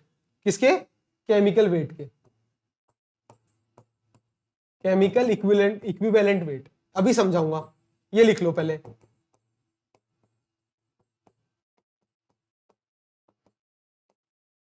Chemical equivalent weight के डायरेक्टली प्रोपोर्शनल होता है किस अमाउंट ऑफ, क्या अमाउंट ऑफ सब्सटेंस लिबरेट होगा अगर अलग अलग केस में अगर मैं सेम इलेक्ट्रिसिटी पास कर रहा हूं तो भी क्या होगा. ठीक है, समझते हैं अभी इसको. सेकंड लॉ, मान लेते हैं एक सब्सटेंस है 1, एक सब्सटेंस 1 है, उसका अमाउंट W1 रिलीज हो रहा है, तो वो किसके equivalent weight of, chemical equivalent of उसके केमिकल इक्विवेलेंट के प्रोपोर्शनल होगा. सिमिलरली W2, अगर ये कोई फॉर ये एक मान लो फॉर एलिमेंट 1 और ये है एलिमेंट 2, दोनों केस के अंदर चार्ज या करंट जो है सेम है, तो W2 किसके प्रोपोर्शनल होगा? Chemical equivalent weight of that second equivalent second element. What is the ratio of W1 upon W2? Ratio क्या होगा सर? E1 upon E2. ये क्या है? Chemical equivalent wait. Chemical equivalent wait क्या होता है? बिल्कुल अच्छा क्वेश्चन है, आइए बताता हूं. केमिकल इक्विवेलेंट वेट होता है केमिकल इक्विवेलेंट वेट या mass is equals to its atomic mass upon valency, valence factor या वैलेंसी. कितने नंबर ऑफ इलेक्ट्रॉन लूज या गेन कर रहा है वो, ये होती है उसकी वैलेंस फैक्टर या वैलेंसी फैक्टर. ठीक है सर, एक एग्जांपल से समझा देते तो अच्छा रहता. अभी बता देता हूं बच्चों. जैसे मान लो कॉपर के केस में Cu2+, 2 इलेक्ट्रॉन उसने खाए, क्या बना दिया, कॉपर। तो इस केस के अंदर क्या होगा, ये वैलेंस फैक्टर 2, जो वैलेंस फैक्टर होगा वो क्या होगा, 2। तो इक्विवेलेंट वेट निकालूंगा, वो क्या होगा, कॉपर का एटॉमिक वेट अपॉन 2। क्लियर है, क्लियर है। In case of aluminium, aluminium के केस में एल्यूमिनियम का अपॉन 3, ठीक है। In case of sodium upon 1, Na+ होता है। क्लियर है। तो this is Faraday's second law. यहां तक कोई भी डाउट है किसी को तो बताइएगा।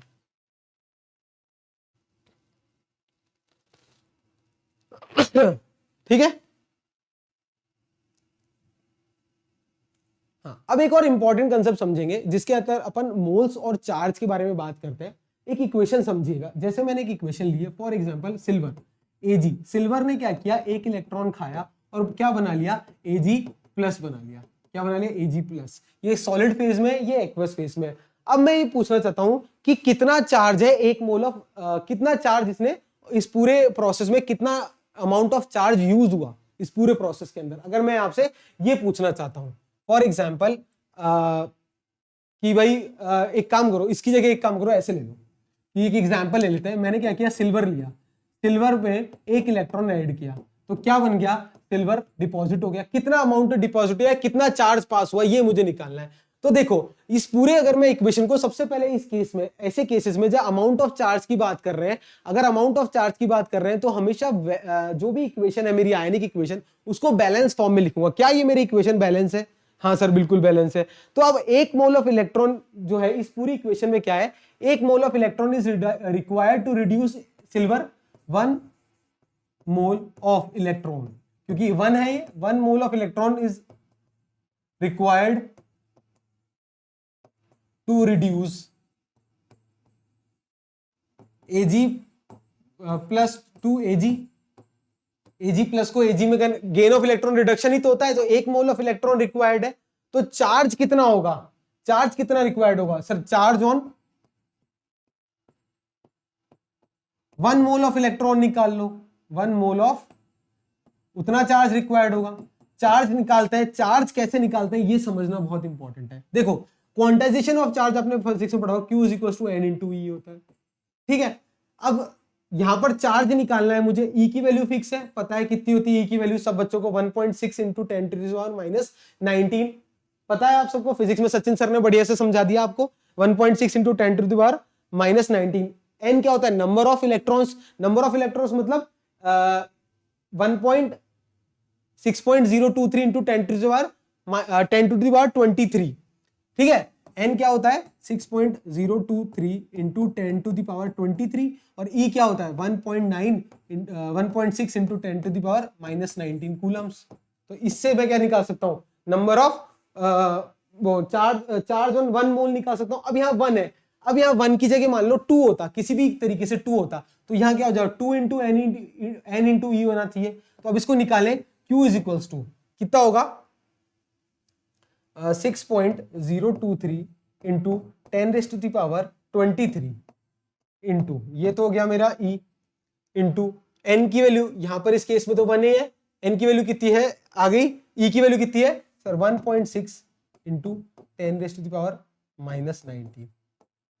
ठीक है। जब इसको सॉल्व करेंगे ना तो इसकी वैल्यू नियरली कितनी आएगी बच्चों, बहुत इंटरेस्टिंग फिगर आएगा। कितना आएगा, ये आएगा सर 96500। कितना आएगा बच्चों, ये आएगा सर 96500। ये क्या है, ये मैंने बता रखा है, ये है फैराडेज कांस्टेंट। क्या है ये, फैराडेज कांस्टेंट। तो 1 फैराडे = 1, ये क्या है, चार्ज की यूनिट क्या होती है, coulomb. 1 coulomb per Faraday = coulomb per mole. एक फैराडे की वैल्यू कितनी होगी, 1 फैराडे = 96500 कूलम पर मोल। तो 1 मोल ऑफ इलेक्ट्रॉन से निकाल सकते हैं 96500 की वैल्यू। अब तो एक और एग्जांपल कर लेते हैं जिसके थ्रू आपको समझ में आ जाएगा। मान लो in case of aluminium Al3+ + 3 electron will give Al solid. इस केस के अंदर पहले बैलेंस कर लिया, बैलेंस है। कितने इलेक्ट्रॉन्स चाहिए, 3 चाहिए, तो कितना चार्ज रिक्वायर्ड होगा, 3f चार्ज होगा। एक इलेक्ट्रॉन के लिए 1f चार्ज रिक्वायर्ड होता है, तो 3 के लिए कितना चार्ज रिक्वायर्ड होगा रिडक्शन के लिए, 3 × 96500 कूलम पर मोल। इतना चार्ज रिक्वायर्ड होगा पर मोल।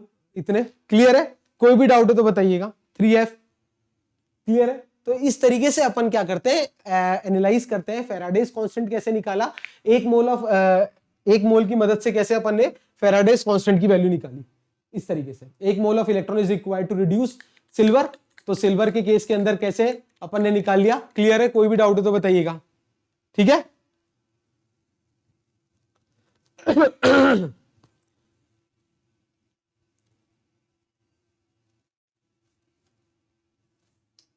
ठीक है, अब नेक्स्ट पार्ट अपन पढ़ते हैं। एक और जो मैं आपको इंपॉर्टेंट बात, इलेक्ट्रोलिसिस प्रोडक्ट मैं आपको समझाना चाहता हूं। अब अपना अगला टॉपिक है, बहुत ही एक इंपॉर्टेंट टॉपिक है, इसका नाम है प्रोडक्ट ऑफ इलेक्ट्रोलाइसिस या इलेक्ट्रोलाइसिस प्रोडक्ट।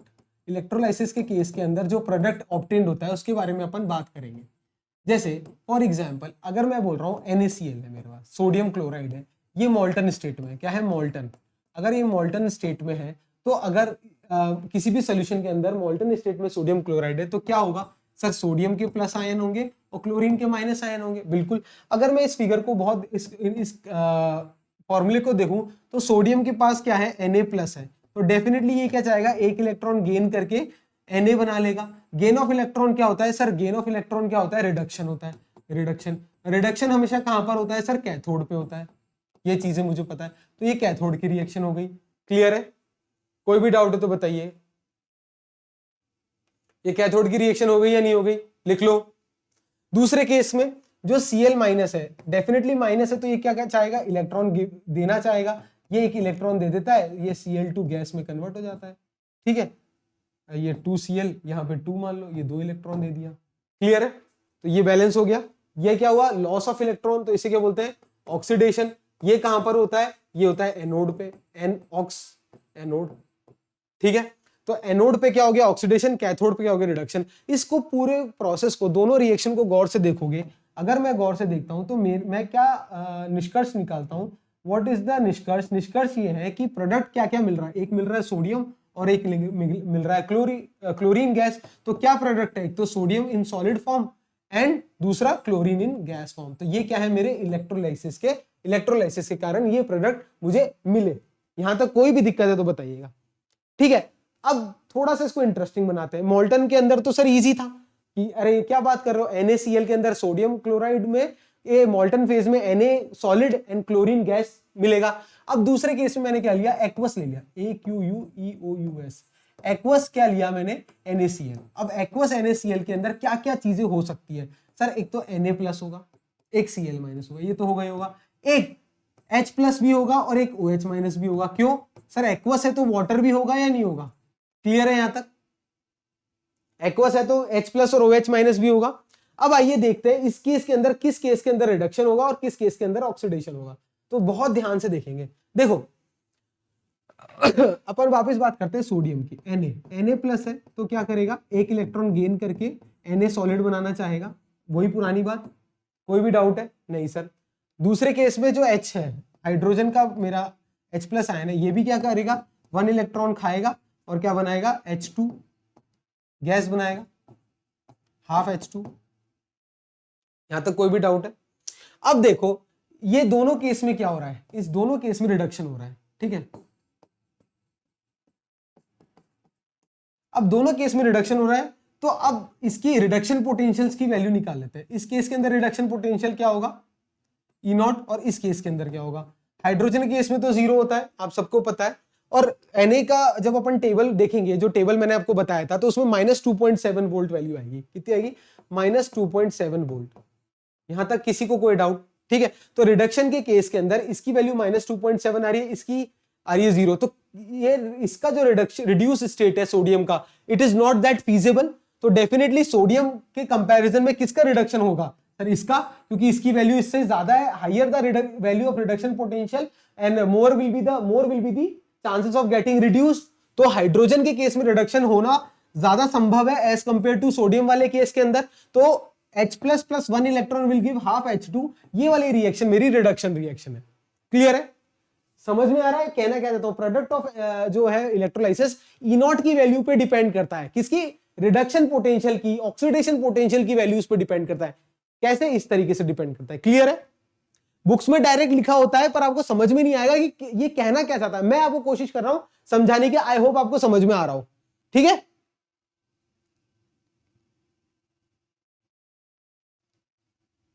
यहां तक कोई भी डाउट आपको? नहीं सर कोई भी डाउट नहीं। अब ये तो रहा बात रिडक्शन की, अब अपन ऑक्सीडेशन की बात करते हैं। तो एनोड पे ये किस पे हुई थी? रिडक्शन कैथोड पे हुई थी। आइए अब ऑक्सीडेशन की बात करते हैं। तो मेरे पास माइनस क्या था? एक तो Cl माइनस था और एक OH माइनस था, ठीक है, ये दो चीजें थी माइनस में। तो एनोड पे क्या होता है, ये एनोड की रिएक्शन लिखने जा रहा हूं अब मैं।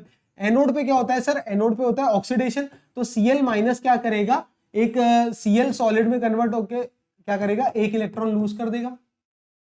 यहां तक कोई भी डाउट है? ठीक है, या फिर क्लोरीन गैस फॉर्म में रहेगा बेसिकली। तो Cl2 गैस फॉर्म में, इसको बैलेंस कर लेते हैं, हाफ हो जाएगा ये। तो ये होगा मेरा क्लोरीन के केस के अंदर। दूसरा OH माइनस, जब मैं OH माइनस का लिखूंगा उस केस में क्या होगा, लिख के दिखाएंगे। OH माइनस के केस में लिखिए फटाफट।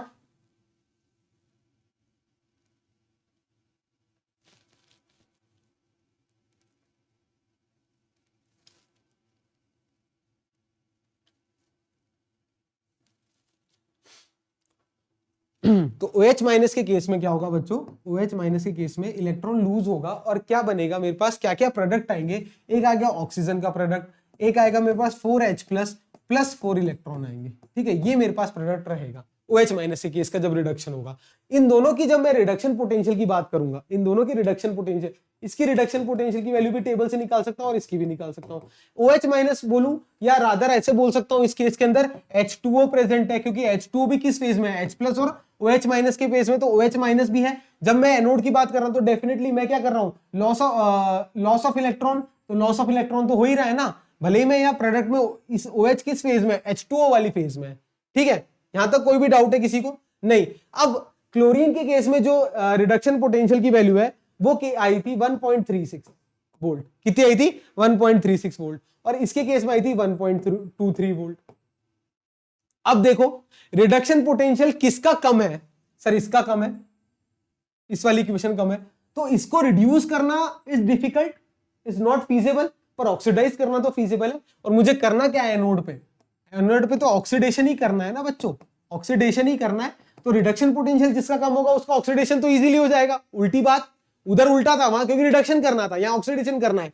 तो जब यहाँ ऑक्सीडेशन करना है तो डेफिनेटली जिसकी ई नोट की वैल्यू कम होगी वो फीजिबल होगा। बट ऑक्सीजन की वजह से इस रिएक्शन में ओवर पोटेंशियल का केस डेवलप हो जाएगा, क्योंकि ऑक्सीजन के केस में पोटेंशियल बहुत ही एब्रप्टली ज्यादा होता है। तो इस केस के अंदर ओवर पोटेंशियल का केस डेवलप हो जाएगा। तो ये वाली रिएक्शन इज नॉट फीजिबल, ये नोट कर लीजिएगा जो मैं बोल रहा हूं, कई एग्जाम में, स्टैंडर्ड एग्जाम में पूछा जाएगा, ठीक है। तो ऑक्सीजन के केस में ओवर पोटेंशियल डेवलप होगा तो ये वाली सिचुएशन नहीं हो पाएगी। तो कौन सी रिएक्शन फीजिबल है? ऊपर वाली रिएक्शन फीजिबल है, बस। तो अब क्या क्या प्रोडक्ट आ गए? एक तो क्लोरीन गैस आ गया, और उस वाले केस में हाइड्रोजन हुआ था, हाइड्रोजन गैस। तो क्लोरीन और हाइड्रोजन मेरा बाय प्रोडक्ट आएंगे या नहीं आएंगे? बिल्कुल सर बाय प्रोडक्ट आएंगे। क्लियर है? और देखो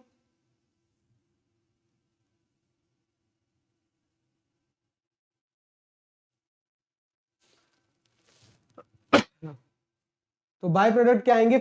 डोमिनेटली क्लोरीन एंड हाइड्रोजन। बट अब दूसरी बात जो मैं समझाना चाह रहा हूं आपको, क्लोरीन एंड अब सोचो, अपन सोच रहे थे सर सोडियम आएगा या क्लोरीन आएगा, पर आ क्या रहा है? एक तो क्लोरीन गैस आ रही है, एक हाइड्रोजन गैस आ रही है, ये चीजें आ रही है। अब इस रिएक्शन को अगर अपन देखेंगे, इस वाली रिएक्शन को, इसके अंदर H प्लस आयन भी प्रेजेंट है सोल्यूशन के अंदर, OH माइनस भी प्रेजेंट होगा, OH भी प्रेजेंट है, और इधर क्या प्रेजेंट है? Na प्लस भी प्रेजेंट है, आयंस भी प्रेजेंट है वो तो सोल्यूशन में। तो जो Na प्लस होगा वो OH माइनस के साथ भी बचे हुए से रिएक्ट कर लेगा और क्या बन जाएगा?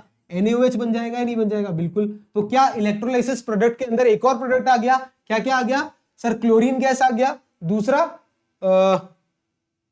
क्लोरीन गैस आ गया, दूसरा हाइड्रोजन गैस आ गई, और तीसरा NaOH आ गया, NaOH आ गया। तो ये तीन प्रोडक्ट मिलेंगे। बिल्कुल क्लियर है? तो देखिए थोड़ा सा आपको उनको समझना पड़ेगा, ये चीज हटके है थोड़ा, मोल्टन स्टेट में क्या हुआ और एक्वस स्टेट में क्या हुआ, थोड़ा सा अगर अपन ध्यान देंगे तो इजीली समझ में आ जाएगा, ठीक है।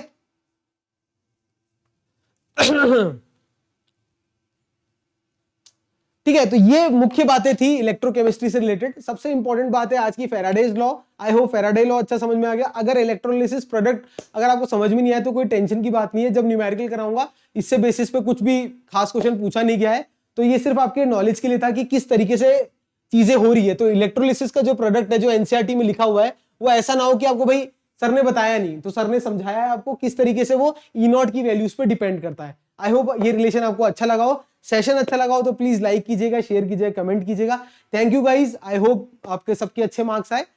नेक्स्ट मिलते हैं नेक्स्ट सेशन में, जब तक ऑल दी बेस्ट और अच्छे से तैयारी कीजिए।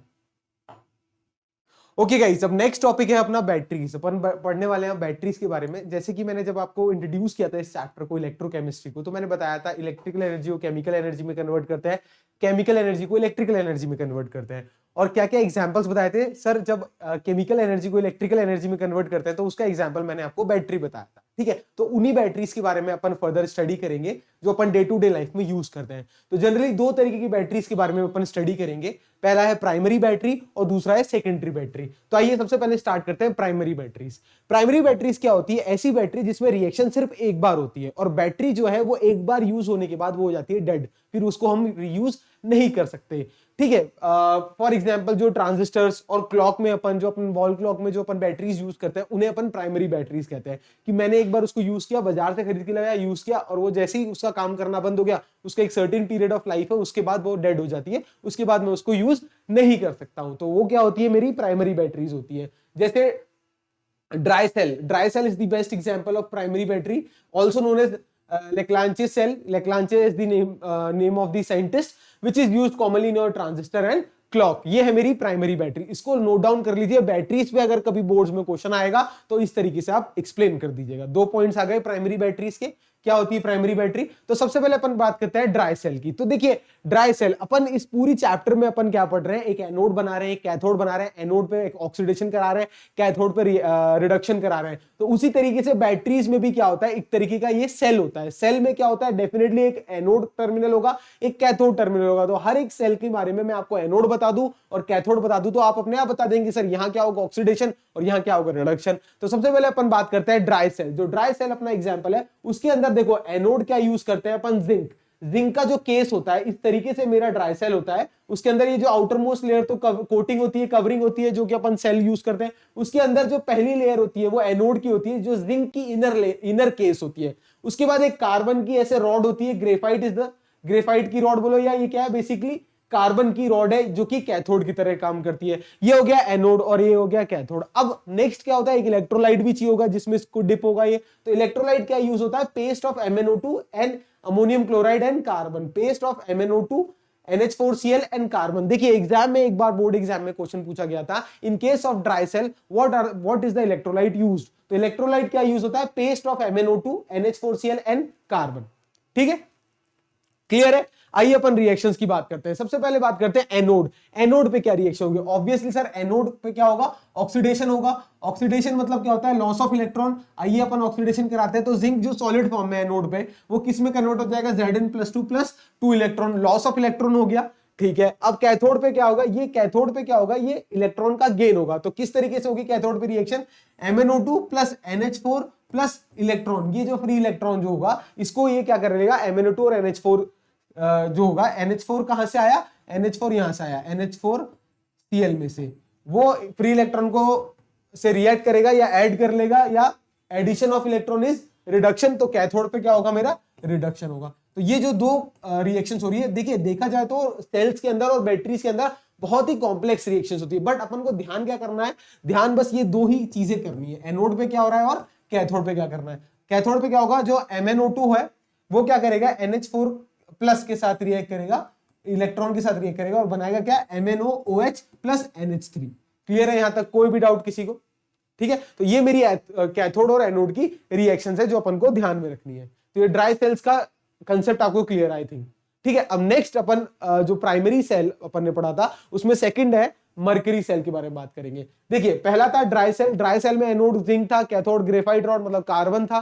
ठीक है, और MnO2 NH4 और कार्बन का जो मिक्सचर था वो क्या था? मेरा इलेक्ट्रोलाइट था। एनोड और कैथोड पे क्या रिएक्शंस हो रही है सर? ये रिएक्शंस हो रही है। अब next move on to the mercury cell. तो मर्करी सेल में जो इस तरीके से मेरा मर्करी सेल दिखता है, ये इसका डायग्राम है या सिस्टमैटिक रिप्रेजेंटेशन है। ये एनोड होता है, ये एनोड का कैप होता है, उसके ऊपर एनोड की कैप होती है, ठीक है। ये होता है सेल का केन, जो बाहर की आउटर मोस्ट लेयर होती है। अंदर ये जो दिख रहा है आपको, ये कैथोड है, और इन कैथोड और एनोड के बीच में क्या है, ये सेपरेटर है। तो इसमें तीन चीजें वापस, एनोड क्या है, कैथोड क्या है, और इलेक्ट्रोलाइट क्या है, ये मुझे याद रखना है। मरकरी सेल के अंदर, मरकरी नाम क्या है, मरकरी, तो मरकरी सेल के अंदर जिंक और मरकरी का जो अमलगम होगा वो क्या होगा, कैथोड एनोड की तरह एक्ट करेगा। क्या, Zn और Hg का अमलगम। मैंने पहले भी सोल्यूशन चैप्टर में बताया था, मरकरी का कोई भी मिक्सचर होता है उसको अपन अमलगम नाम यूज करते हैं। तो ZnHg क्या होगा, एनोड होगा। कैथोड क्या होगा, paste of HgO and carbon. HgO mercury oxide और कार्बन का जो पेस्ट होगा वो कैथोड की तरह काम करेगा। और इलेक्ट्रोलाइट क्या होगा, KOH और ZNO का जो पेस्ट होगा वो इसमें इलेक्ट्रोलाइट की तरह काम करेगा। सर ये थोड़ा सा देखो समझने का इसमें कुछ है ही नहीं कंसेप्ट, इसमें सिर्फ ये जानना है अपन को कि किसी भी पर्टिकुलर सेल में एनोड क्या होता है, कैथोड क्या होता है, और इलेक्ट्रोलाइट क्या यूज करता है। फिर एनोड पे क्या होता है, मुझे पता है सर, एनोड पे क्या होता है, ऑक्सीडेशन। ऑक्सीडेशन मतलब लॉस ऑफ इलेक्ट्रॉन। तो ये जो एनोड पे क्या है, जिंक और Hg का अमलगम है, ZnHg। ये क्या है, 2OH के साथ, 2OH माइनस के साथ रिएक्ट करके क्या बनाएगा, ZnO plus H2O plus 2 electron. तो ये क्या किया, ऑक्सीडाइज हो गया जिंक, जिंक ऑक्सीडाइज हो गया, तो oxidation take place at anode. तो ये ऑक्सीडेशन रिएक्शन हो गई। दूसरा, कैथोड पे क्या होगा, कैथोड पे क्या क्या है मेरे पास, paste of HgO and carbon है। तो ये जो HgO प्लस H2O जो है मेरा, वो किसके साथ, दो इलेक्ट्रॉन को अपने साथ जोड़ लेगा, मतलब इलेक्ट्रॉन ऐड कर लेगा, और क्या बना लेगा, Hg in liquid state plus 2OH minus. ये क्या हुआ, मेरा रिडक्शन हुआ। Reduction is gain of electron. अगर अब मैं इसकी ओवरऑल रिएक्शन लिखूं तो आप लिख सकते हैं ओवरऑल रिएक्शन, बिल्कुल सर, ऐड करना है, सिंपल इसको ऐड करते हैं। ये तो अगर मैं ऐड करूंगा तो ये वाटर के साथ वाटर कैंसिल हो जाएगा, 2 इलेक्ट्रॉन के साथ 2 इलेक्ट्रॉन कैंसिल हो जाएगा। तो ZnHg प्लस क्या, ये 2OH माइनस के साथ 2OH माइनस कैंसिल हो जाएगा, ZnHg प्लस HgO बचेगा इधर रिएक्टेंट साइड में, HgO विल गिव, यहां से क्या आएगा, ZnO solid plus Hg liquid. ये मेरी क्या हो गई, ओवरऑल रिएक्शन। तो ओवरऑल रिएक्शन याद करने की जरूरत नहीं है, सिर्फ और सिर्फ एनोड और कैथोड पे क्या हो रहा है, ऑक्सीडेशन और रिडक्शन की रिएक्शंस याद करने की जरूरत है। फिर बस सिंपल अपना ओवरऑल रिएक्शन हो जाएगा। क्लियर है यहां तक, मरकरी सेल।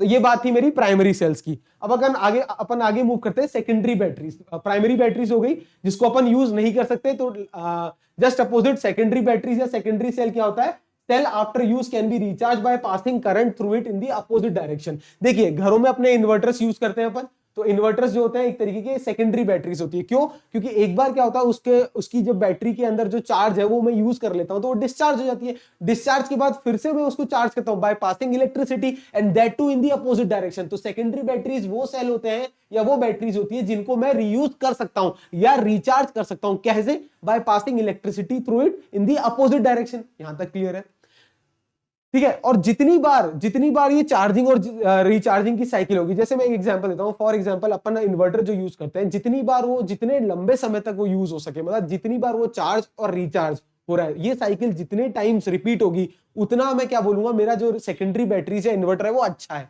तो a good secondary cell can undergo a large number of discharging and charging cycle. ये चीज भी याद रखनी है, क्लियर है।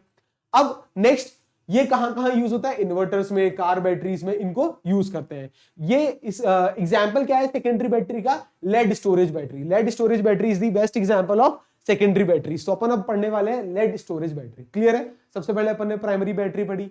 प्राइमरी बैटरी में मैंने आपको दो बैटरीज पढ़ाई, एक ड्राई सेल पढ़ाया लेक्लांचे सेल, और दूसरा पढ़ाया मर्करी सेल। उसमें एनोड और कैथोड पे क्या क्या होता है, इलेक्ट्रोलाइट क्या यूज होता है वो बताया। उसके बाद अब मैं बता रहा हूँ सेकेंडरी बैटरी जिसको रीयूज कर सकते हैं, रिचार्ज कर सकता है bye passing electricity in the opposite direction. इसका एग्जांपल मैंने क्या बताया आपको, लेड स्टोरेज बैटरी, जो कि मोस्ट कॉमनली यूज बैटरी है। लेड स्टोरेज बैटरी कैसी दिखती है, ऐसी दिखती है।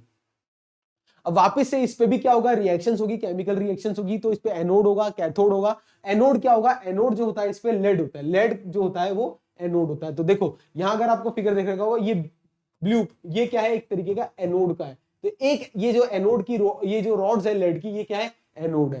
कैथोड क्या है, ये grid of anode rod packed with lead oxide. जो ये लेड का जो ग्रिड है, लेड की जो ग्रिड है वो किसके साथ पैक है, लेड ऑक्साइड के साथ, PbO2 के साथ। ये क्या है, मेरी कैथोड है। कैथोड क्या होगा, grid of lead packed with lead dioxide. ठीक है, अब इसके अंदर स्पेशल इलेक्ट्रोलाइट यूज करते हैं, स्टार लगाएंगे। इलेक्ट्रोलाइट जो लेड स्टोरेज बैटरी में क्या यूज होता है, 38% ऑफ सल्फ्यूरिक एसिड। सल्फ्यूरिक मतलब H2SO4, सल्फ्यूरिक एसिड का 38% जो है वो अपन यूज करेंगे किसके अंदर, लेड स्टोरेज बैटरी के अंदर एज अ इलेक्ट्रोलाइट। हर एक पॉइंट पे एक क्वेश्चन बनता है कि एनोड क्या यूज होता है, कैथोड क्या यूज होता है और इलेक्ट्रोलाइट क्या यूज होता है। क्लियर है? ठीक है, अब वापस से एग्जांपल पढ़ते हैं। एनोड पे क्या होगा सर, एनोड पे होगा ऑक्सीडेशन। तो जो एनोड पे क्या था, मेरा लेड था, तो लेड किसके साथ रिएक्ट करेगा, SO4 2- के बाद। सर ये SO4 2- आया कहां से, सल्फ्यूरिक एसिड में से आया। वो क्या बना लेगा, लेड PbSO4 प्लस ये इलेक्ट्रॉन। तो ये क्या हो गया, लॉस ऑफ इलेक्ट्रॉन हो गया। तो लॉस ऑफ इलेक्ट्रॉन क्या होता है मेरा, ऑक्सीडेशन। तो एनोड पे मैंने क्या करा दिया, ऑक्सीडेशन। क्लियर है, नोट कर लीजिए इस बात को। अब कैथोड पे क्या था, lead oxide with the grid of lead. तो लेड ऑक्साइड PbO2 प्लस, वो भी क्या करेगा, सल्फ्यूरिक एसिड के साथ रिएक्ट करेगा। और ये सल्फ्यूरिक एसिड में क्या H+ आयन भी प्रेजेंट है, इन दोनों के साथ रिएक्ट करके क्या करेगा, PbSO4 सॉलिड प्लस 2H2O बना लेगा। क्या बना लेगा, 2H2O बना लेगा। तो ये क्या हो गया, गेन ऑफ इलेक्ट्रॉन हो गया। तो गेन ऑफ इलेक्ट्रॉन क्या होता है मेरा, रिडक्शन। तो this is gain of electron. तो क्या हुआ, ऑक्सीडेशन, क्या हुआ, रिडक्शन। आई थिंक क्लियर है। इसकी भी ओवरऑल रिएक्शन आप लिख सकते हैं, लिख के दिखाएंगे मुझे। ठीक है, चैट बॉक्स में फटाफट बताएंगे क्या बनेगा इसका ओवरऑल रिएक्शन। ठीक है, कोई भी डाउट है तो बताइएगा।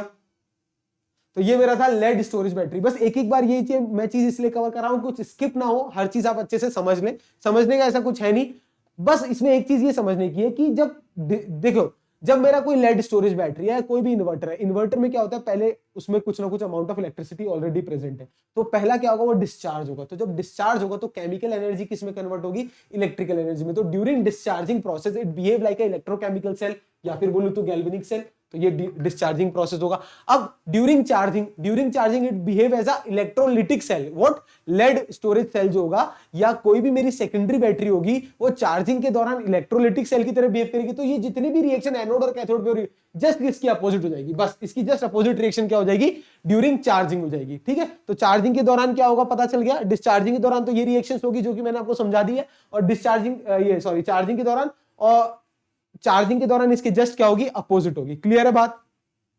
ठीक है, तो this is during discharging process में ऑब्वियस है, केमिकल्स जो है वो इलेक्ट्रिसिटी प्रोड्यूस करेंगे, तो it behave like a electrochemical cell.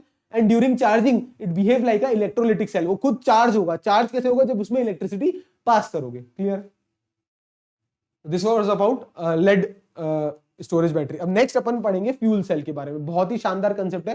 Fuel cell क्या होता है, एक तरीके के गैल्वेनिक सेल होते हैं जो कि क्या करते हैं, कंबशन ऑफ हाइड्रोजन और मीथेन या मिथेनॉल, इस तरीके के जो फ्यूल्स होते हैं। क्या क्या फ्यूल्स होते हैं, हाइड्रोजन, मीथेन, मिथेनॉल, ये जो फ्यूल्स होते हैं, इनको डायरेक्टली क्या करते हैं, इलेक्ट्रिक एनर्जी में कन्वर्ट करते हैं। फ्यूल सेल है मतलब बर्निंग, मतलब थर्मल एनर्जी को मैं इलेक्ट्रिकल एनर्जी में कन्वर्ट करता हूं। तो सर इसके लिए तो थर्मल पावर प्लांट्स बने हुए हैं अपने देश में, बिल्कुल बने हुए हैं, बट वो क्या है, काफी पोल्यूशन क्रिएट करते हैं। तो इसलिए फ्यूल सेल्स को भी अपन यूज करते हैं। इनमें पोल्यूशन बहुत ही नेग्लिजिबल होता है, दे आर पोल्यूशन फ्री। और दूसरा, इसकी एफिशिएंसी भी बहुत ज्यादा होता है, नियरली 70% इनकी एफिशिएंसी होती है। तो फ्यूल सेल क्या होता है, ऐसे सेल जो कि थर्मल एनर्जी को इलेक्ट्रिकल एनर्जी में कन्वर्ट करता है। थर्मल एनर्जी मतलब burning of what, fuels.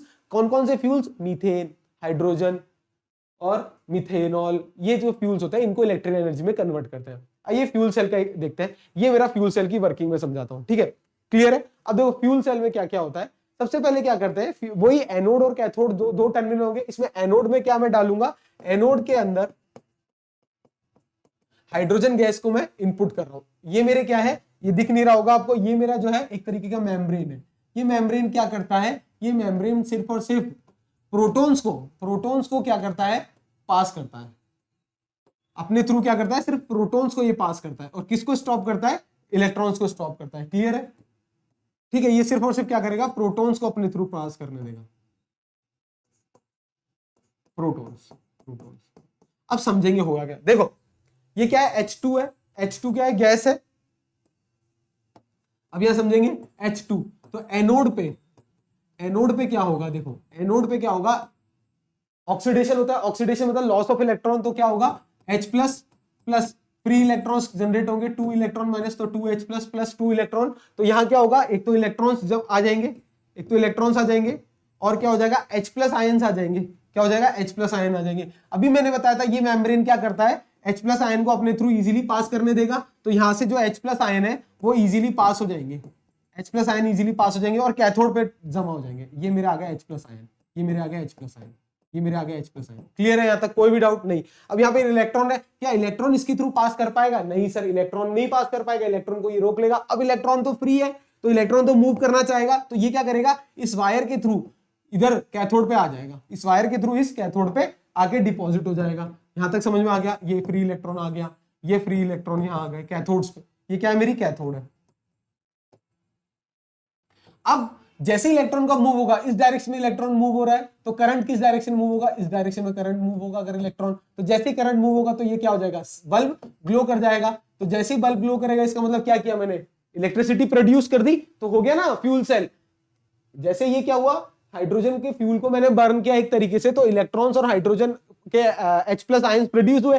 H plus तो मूव कर गए इस मेम्ब्रेन के थ्रू और इलेक्ट्रॉन इस वायर के थ्रू मूव कर गए, तो ये क्या हो गया, बल्ब कंटिन्यू ग्लो किया। अब क्या हुआ, अब यहां पर देखो कैथोड पे क्या होता है, कैथोड इज व्हाट, कैथोड में क्या होता है, रिडक्शन, रिडक्शन कराना है। मतलब रिडक्शन मतलब क्या हो गया बच्चों, gain of electron, gain of electron. आइए गेन ऑफ इलेक्ट्रॉन कराते हैं, कैसे होगा गेन ऑफ इलेक्ट्रॉन, तो ये जो H प्लस है और ये इलेक्ट्रॉन है, यहां पर ये क्या करेंगे, ऑक्सीजन के मॉलिक्यूल्स के साथ, जो ऑक्सीजन यहां से आ रही है उसके साथ रिएक्ट करेंगे और क्या बना लेंगे, वाटर H2O बना लेंगे। और ये जो H2O है, ये H2O क्या है, आउटलेट के थ्रू पास हो जाएगा, ठीक है। और H2O के साथ साथ जो जितनी ऑक्सीजन इसमें काम आ रही है वो ठीक है, और जो काम नहीं आ रही वो भी इस आउटलेट के थ्रू पास हो रही है। तो कुल मिला के हो क्या रहा है फ्यूल सेल में, H2 और O2 की बर्निंग हो रही है और बन क्या रहा है, H2 और प्लस एनर्जी। तो H2O तो वो आउटलेट के थ्रू पास हो जा रहा है और एनर्जी क्या है, इलेक्ट्रिकल एनर्जी में कन्वर्ट हो रही है। तो क्लियर है what is the working of fuel cell, basic चीज है। अपन एनसीईआरटी का हर एक चीज कवर करना चाहते हैं, इसलिए मैं वन बाय वन ये सेल्स भी कवर करा रहा हूं, बैटरीज भी कवर करा रहा हूं कि कुछ छूटे ना बस, ठीक है। अब नेक्स्ट बात करते हैं, बहुत ही इंटरेस्टिंग सा आपका एग्जांपल है, जिसे टॉपिक है जिसे बोलते हैं अपन कोरोजन। What is corrosion? तो कोरोजन इज बेसिकली क्या है, जब भी कोई मेटल की सरफेस है उस पर कोई अदर कोटिंग हो जाए, वो कोटिंग कोई भी ऑक्साइड्स की हो सकती है, सल्फेट्स की हो सकती है, या कोई भी सॉल्ट की होती है, उस पूरे प्रोसेस को बोलते हैं कोरोजन। सबसे बेस्ट एग्जांपल कोरोजन का आप देखते हैं रस्टिंग ऑफ आयरन। जैसे आयरन है, ये देखो ये आयरन है, इधर क्या है आयरन Fe, ये बिल्कुल अपने प्योर फॉर्म में, पर जैसे ही ये ऑक्सीजन के से रिएक्ट करेगा तो इस पे ऑक्सीजन की क्या होगी, एक लेयर, ब्राउन कलर की लेयर डिपॉजिट हो गई एक तरीके से, तो ये क्या हो गया, रस्ट हो गया। तो दिस इज रस्टेड आयरन, ये ठीक है। देख रहे हैं आप स्क्रू, आप डे टू डे लाइफ में अपने घर के गेट देखिएगा, आयरन के जो घर के बाहर गेट्स होते हैं, वो जो एटमॉस्फेयर में ऑक्सीजन प्रोड्यूस है उसके साथ रिएक्ट करके मेटल ऑक्साइड्स की एक लेयर बना लेते हैं। इस पूरे प्रोसेस को क्या बोलते हैं, कोटिंग। इस पूरे प्रोसेस को क्या बोलते हैं, कोरोजन। क्या बोलते हैं, कोरोजन। आइए कोरोजन को समझते हैं क्या होता है। ये देखो, मान लेते हैं ये मेरा, ये क्या है, मेरा आयरन है, ये मेरा घर का गेट है, मान लो ये मेरा आयरन का है गेट है। इस पे क्या हुआ, ये वाटर की ड्रॉपलेट आ गई, ये आयरन है, तो आयरन इज व्हाट, Fe, ठीक है। अब देखो इस पे होता क्या है, दो चीजें होती है वापस, कैथोड और एनोड डेवलप होते हैं। क्या होता है, कैथोड और एनोड डेवलप होते हैं। तो सबसे पहले एनोड पे क्या होगा, एनोड पे क्या होता है बच्चों, एनोड पे होता है सर ऑक्सीडेशन।